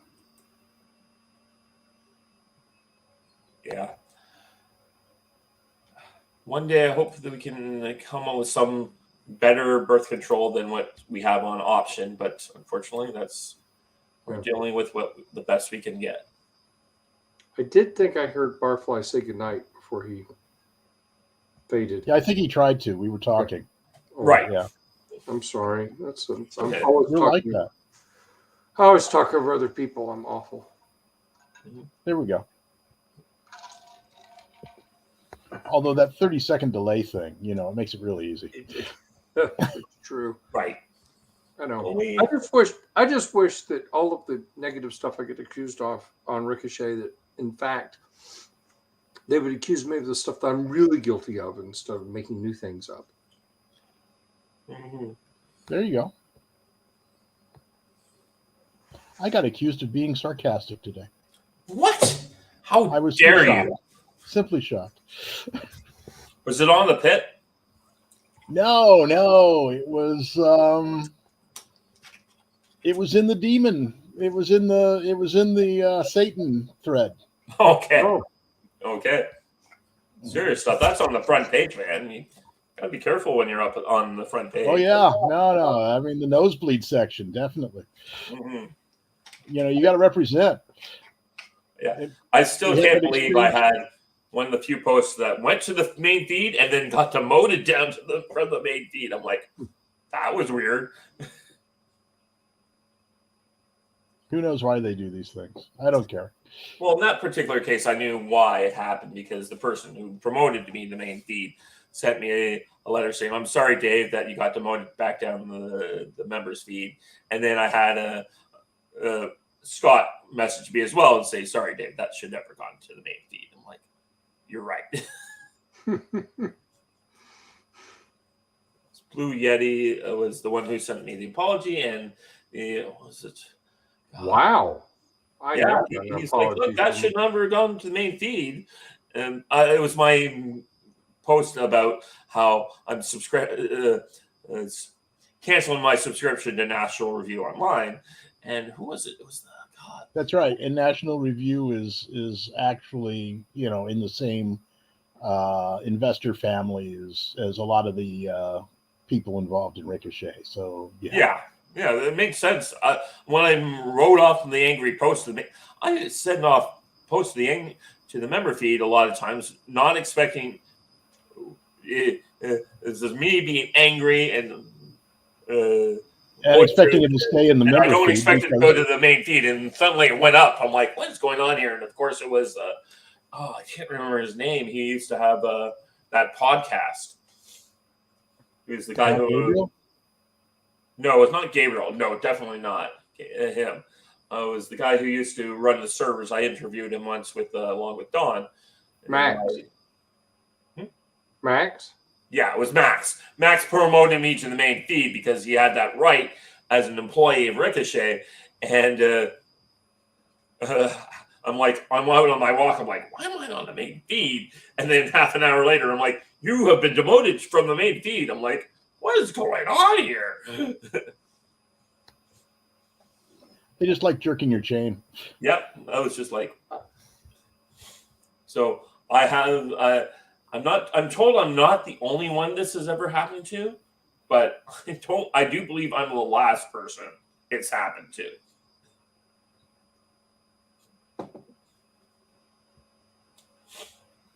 I have never ever been able to get excited over that stuff. Yeah. It's their site. If they want to promote it, they can promote it. If they want to demote it, they can demote it. Yeah. I put the original text before they break it up on my own site. So, whatever they do to my stuff, they do to my stuff. Yeah. I did once send Peter and Rob a complaint because they had somebody come in and just edit glaring errors into my text. And I said, here's the original. Here's what they did. You guys are both professional writers. I'm going to leave this in your hands. Have a nice day. Yeah. Yeah. I had that moment. I had a few other times. I had one post where I actually said, hey, Rob Long, pitch your television script to Rob Long. And he actually comments on it. It's like, oh, wow. Okay, we got his actual attention that one time. When the stuff about the laptop started to break, I wrote a joke about next from Rob Long, the dinner with the, something with the at home with the Bidens, and started doing riffs, and he actually replied to it almost immediately and said, yes, I have something lined up for National Review in the next issue. Well, there you go. I mean, I had my most recent piece mentioning Rob Long was, of course, like Mike Pence drops out, Rob Long devastated. I didn't expect him to comment on that.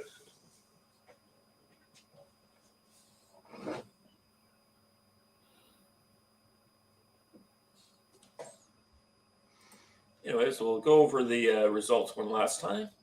So, looks like the two Ohio issues are going to probably pass with 10 points.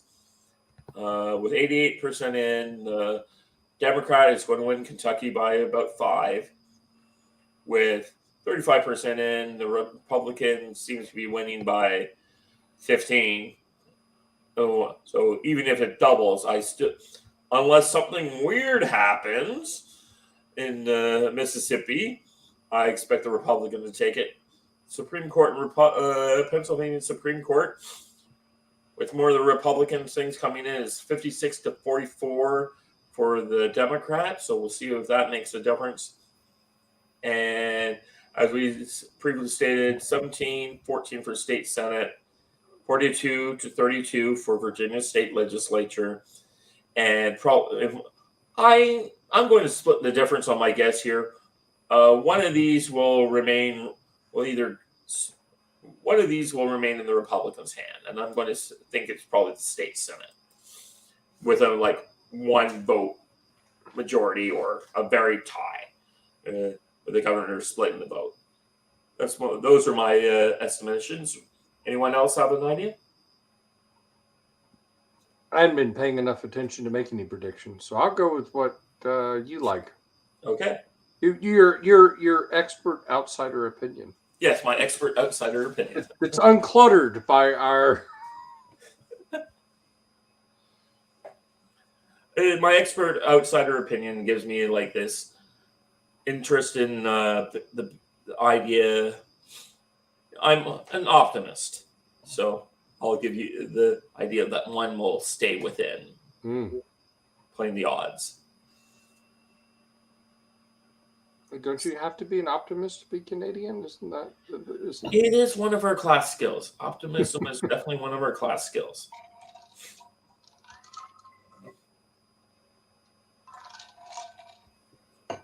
Sisyphus?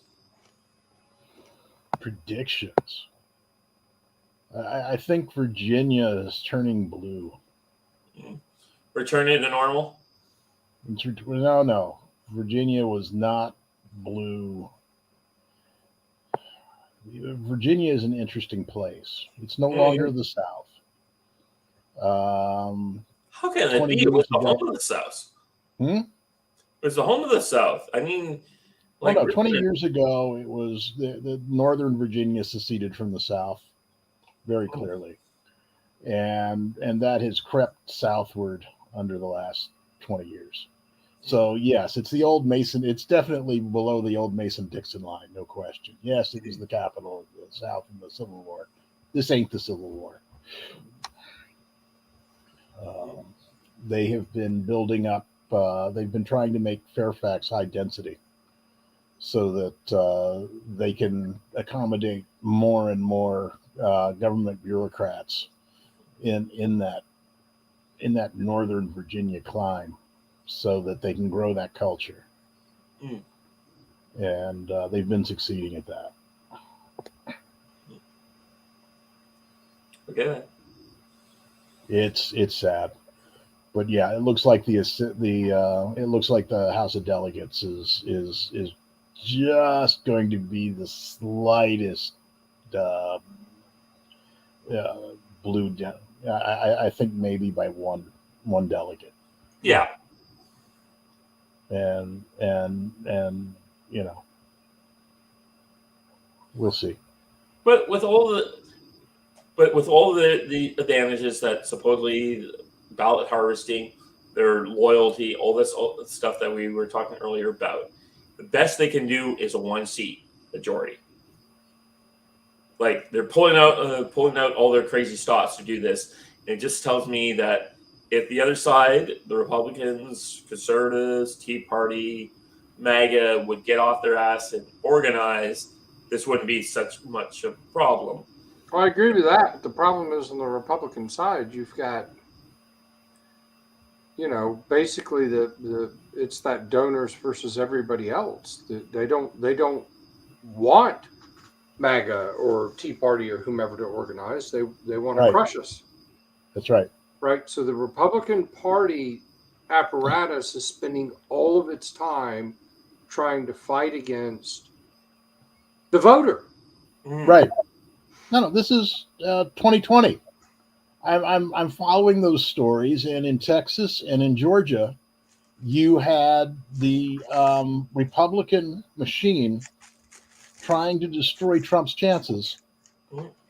They were buying illegal votes, and according to Veritas in Texas, they were obstructing investigation of ballot machines in Georgia. They were, it was incredible. And of course, you had the situation where where who was it in Georgia that released the recording of the phone call? The Secretary of State, Raffensperger. Raffensperger, yes. Yeah.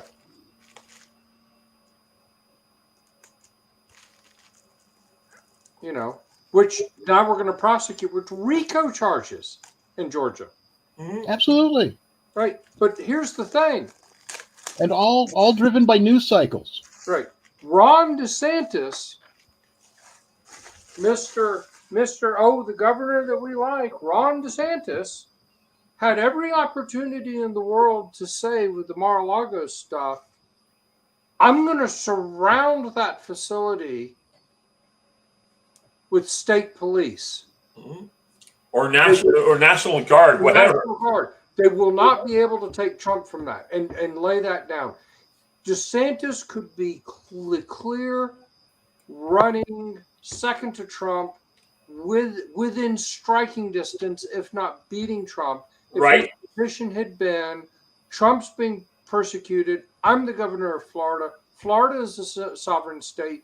I will absolutely refuse to cooperate with the federal government. And any federal agent, Secret Service included, that tries to cooperate with the federal government, I'm going to arrest and imprison. What are you going to do about it, Biden? Right?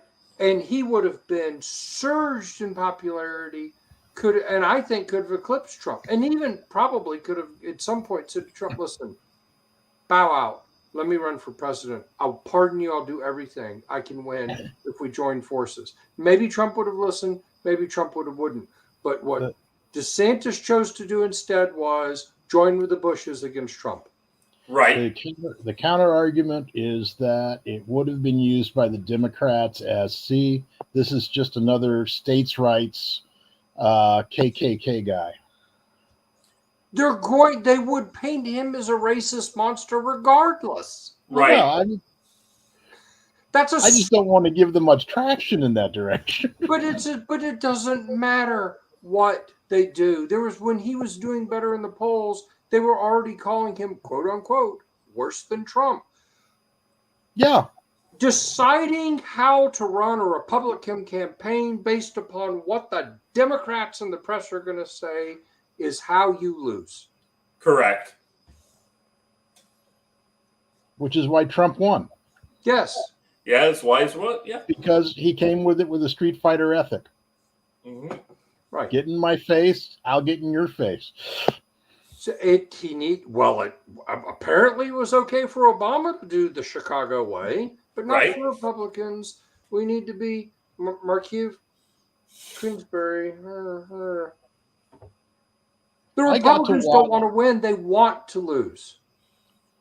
There's this period between Woodrow Wilson and when Newt Gingrich finally really establishes a Republican culture.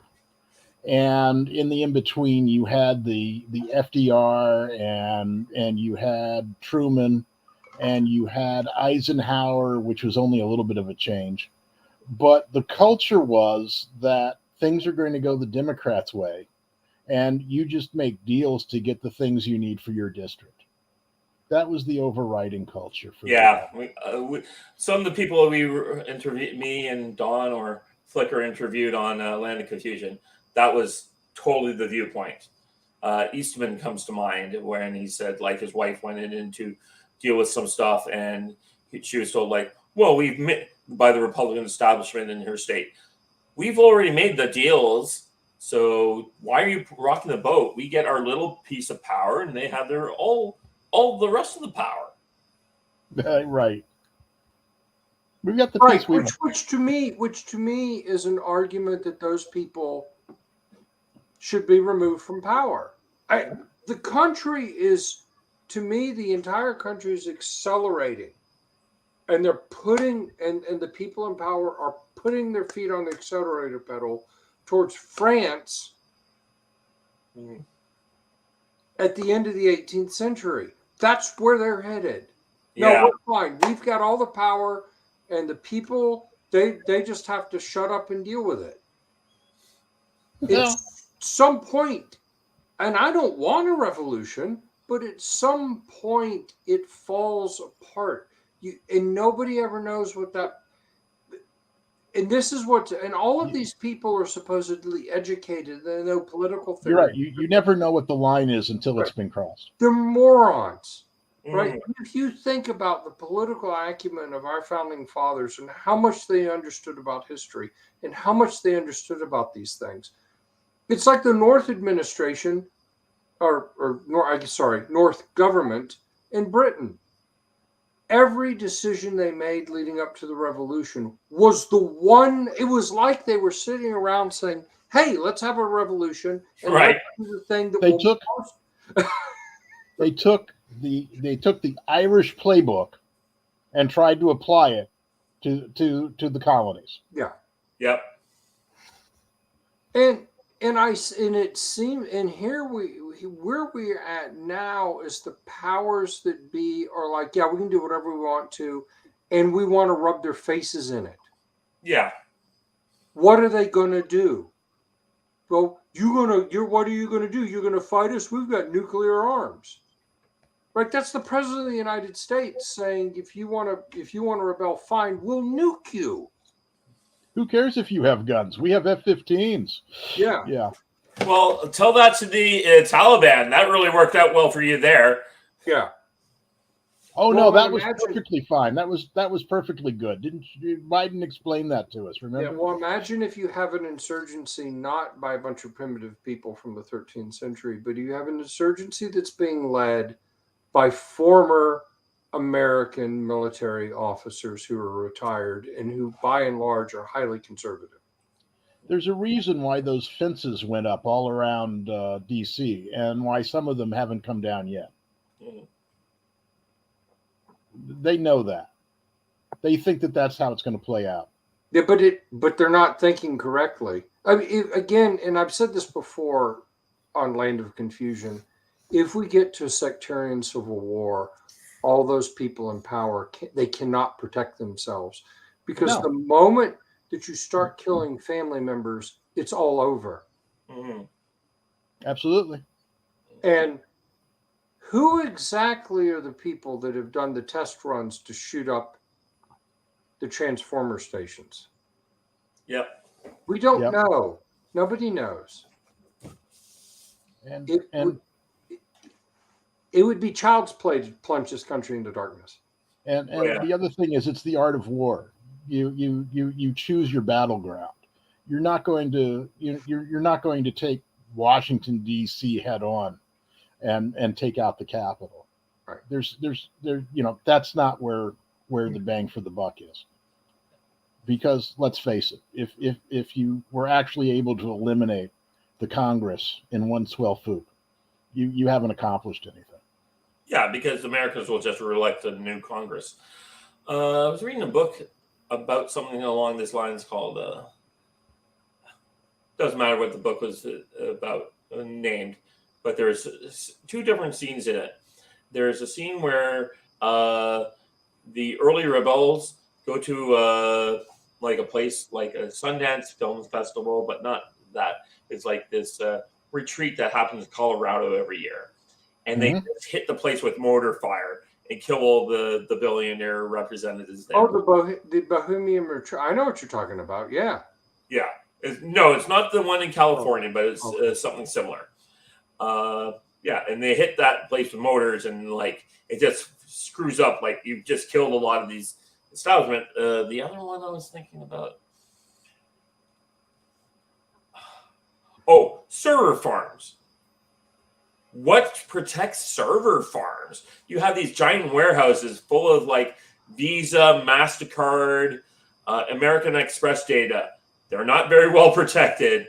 The rebels, I shouldn't say bad guys, the rebels come in and they just wipe out the server farms, and suddenly everyone's credit cards are screwed across the United States. And how much data is running through the credit cards? Well, you know what that makes me think of, Dave? You've met me at a very interesting time in my life.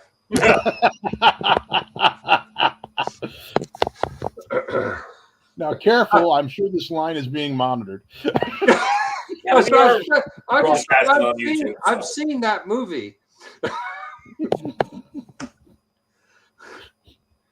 Yeah, I just but the tyrants always think they've got it all figured out, and they don't, and they're going to succeed. I mean, now some tyrants sort of die successful. I mean, if Stalin could have just dropped dead of his stroke instead of the weird drawn out death, you could say, well, he kind of died a winner.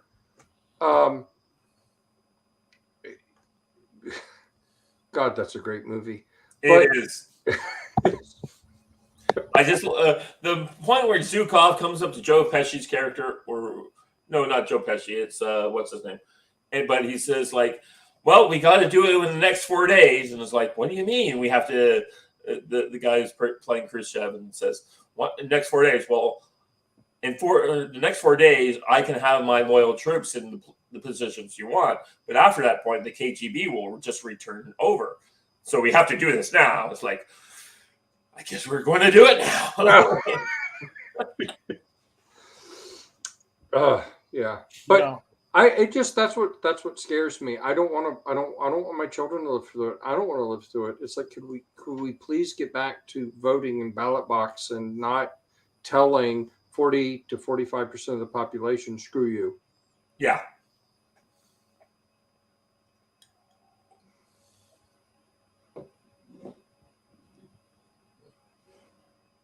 I spend a lot of time training my children. I have 3 sons, and training them on what to look for and all of that. We have the Rise and Fall curriculum. We have we had the bookshelf of enemies, where we had Mein Kampf and Das Kapital and Mao's Little Red Book and all the rest of it. And so we had a course of study as part of the family. Since schools weren't teaching history, I taught history. And I'm sure that the schools would not have approved of the history I taught.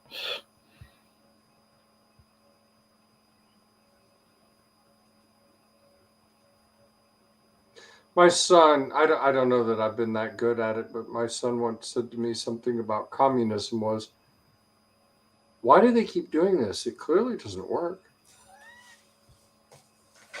It's like it's the Black Book of Communism was on the shelf too. It's like this never works. Well, and it's obvious why it doesn't work.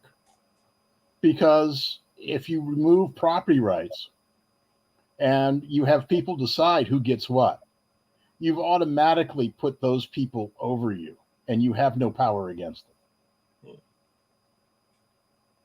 There's no balance in that system. Right.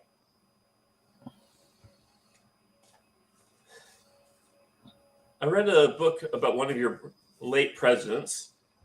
It's called The Last Lincoln Republic, the Presidential Election of 1880. It's all about Garfield running for presidency. And at one point, he gives a speech to Congress about Andrew Johnson during the impeachment of him. And I thought it might be appropriate to this particular point.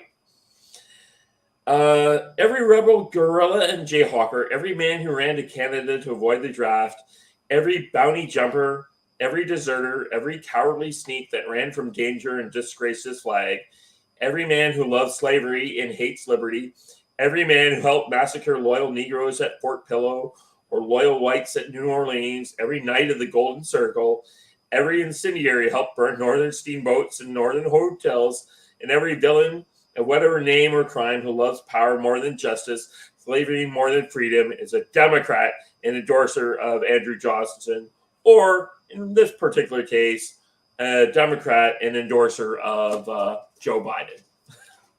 There we go. Amen.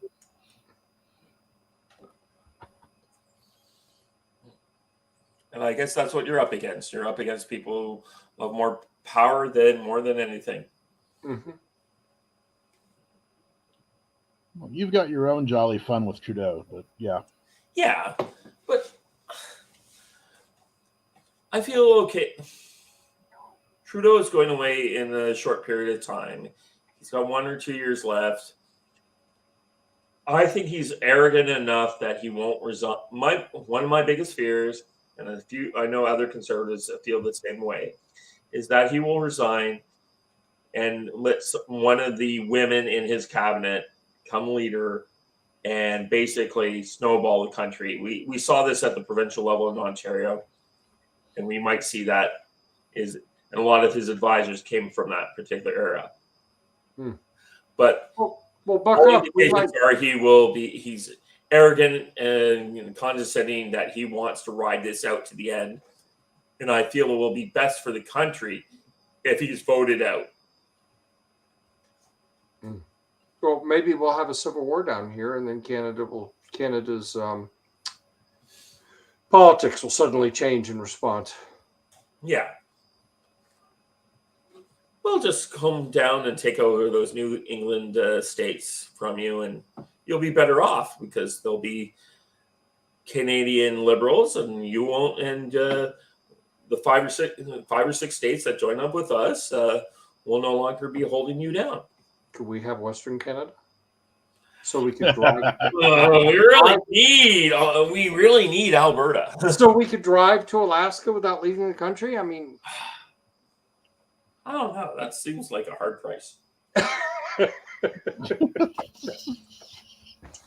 Yeah. I've been watching the Alberta leader for a while, and everything she keeps doing, and like people in Ontario and other parts of the country are like, she can't be doing these things. And I'm like, all she's doing is exactly what Quebec has done for the last 30 years. All she's doing is copying and pasting Quebec. And they're like, this can't be allowed to stand. I'm like, you've let Quebec get away with this for 30 years. Why do you think Alberta can't do it? and it's starting to work. So we'll see because how they that don't goes. speak French. Yeah, well, the Albertans can speak what Albertan or whatever the hell they speak out Well, I there. know. I've long thought what Canada, the rest of Canada, should have said to the people in Quebec is, you know what? Fine, be your own country. Goodbye. That was definitely a possible position in the Yes. 1990s. It's By the way, I mean, I'd love to do that to California and then impose 100% tariffs on everything that moves in and out of the state. How are you doing, California, once that's happened, now that you're crippled? yeah. Or Colorado just turns off the Colorado River. How much of California is screwed then? Well, all you'd have to do is stop pumping power into California and they'd die because they can't generate enough of their own power. Yeah. You know, I love, one of the things I love about living in Georgia is there's, you know, stupid green, this, that, and the other. Georgia's a state where it's still legal to build nuclear reactors, and we just had one come online. Interesting thing, more and more states in the union are passing, Illinois just did it, are passing legislation to allow nuclear reactors to be developed. Well, I live in Ontario. 40 to 50% of our power comes from nuclear reactors. All the nuclear reactors are located in swing ridings. So that means all the political parties are like, yeah, we're pro-nuclear power here. And though we're not building new nuclear power plants, all the power plants that are 50, 60 years old are going through basically being revised and like updated to modern times. Refurbished, yeah. Yeah, and the first of the nuclear power plants that went through that situation has just come online, refurbished a year and a half ahead of schedule, and no one's complaining. So nuclear power is here to stay, at least where I live.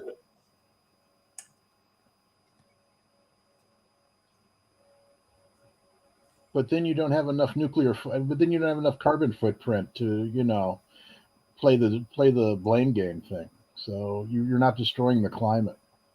Yeah. As though global warming would hurt Canada terribly. I know, right?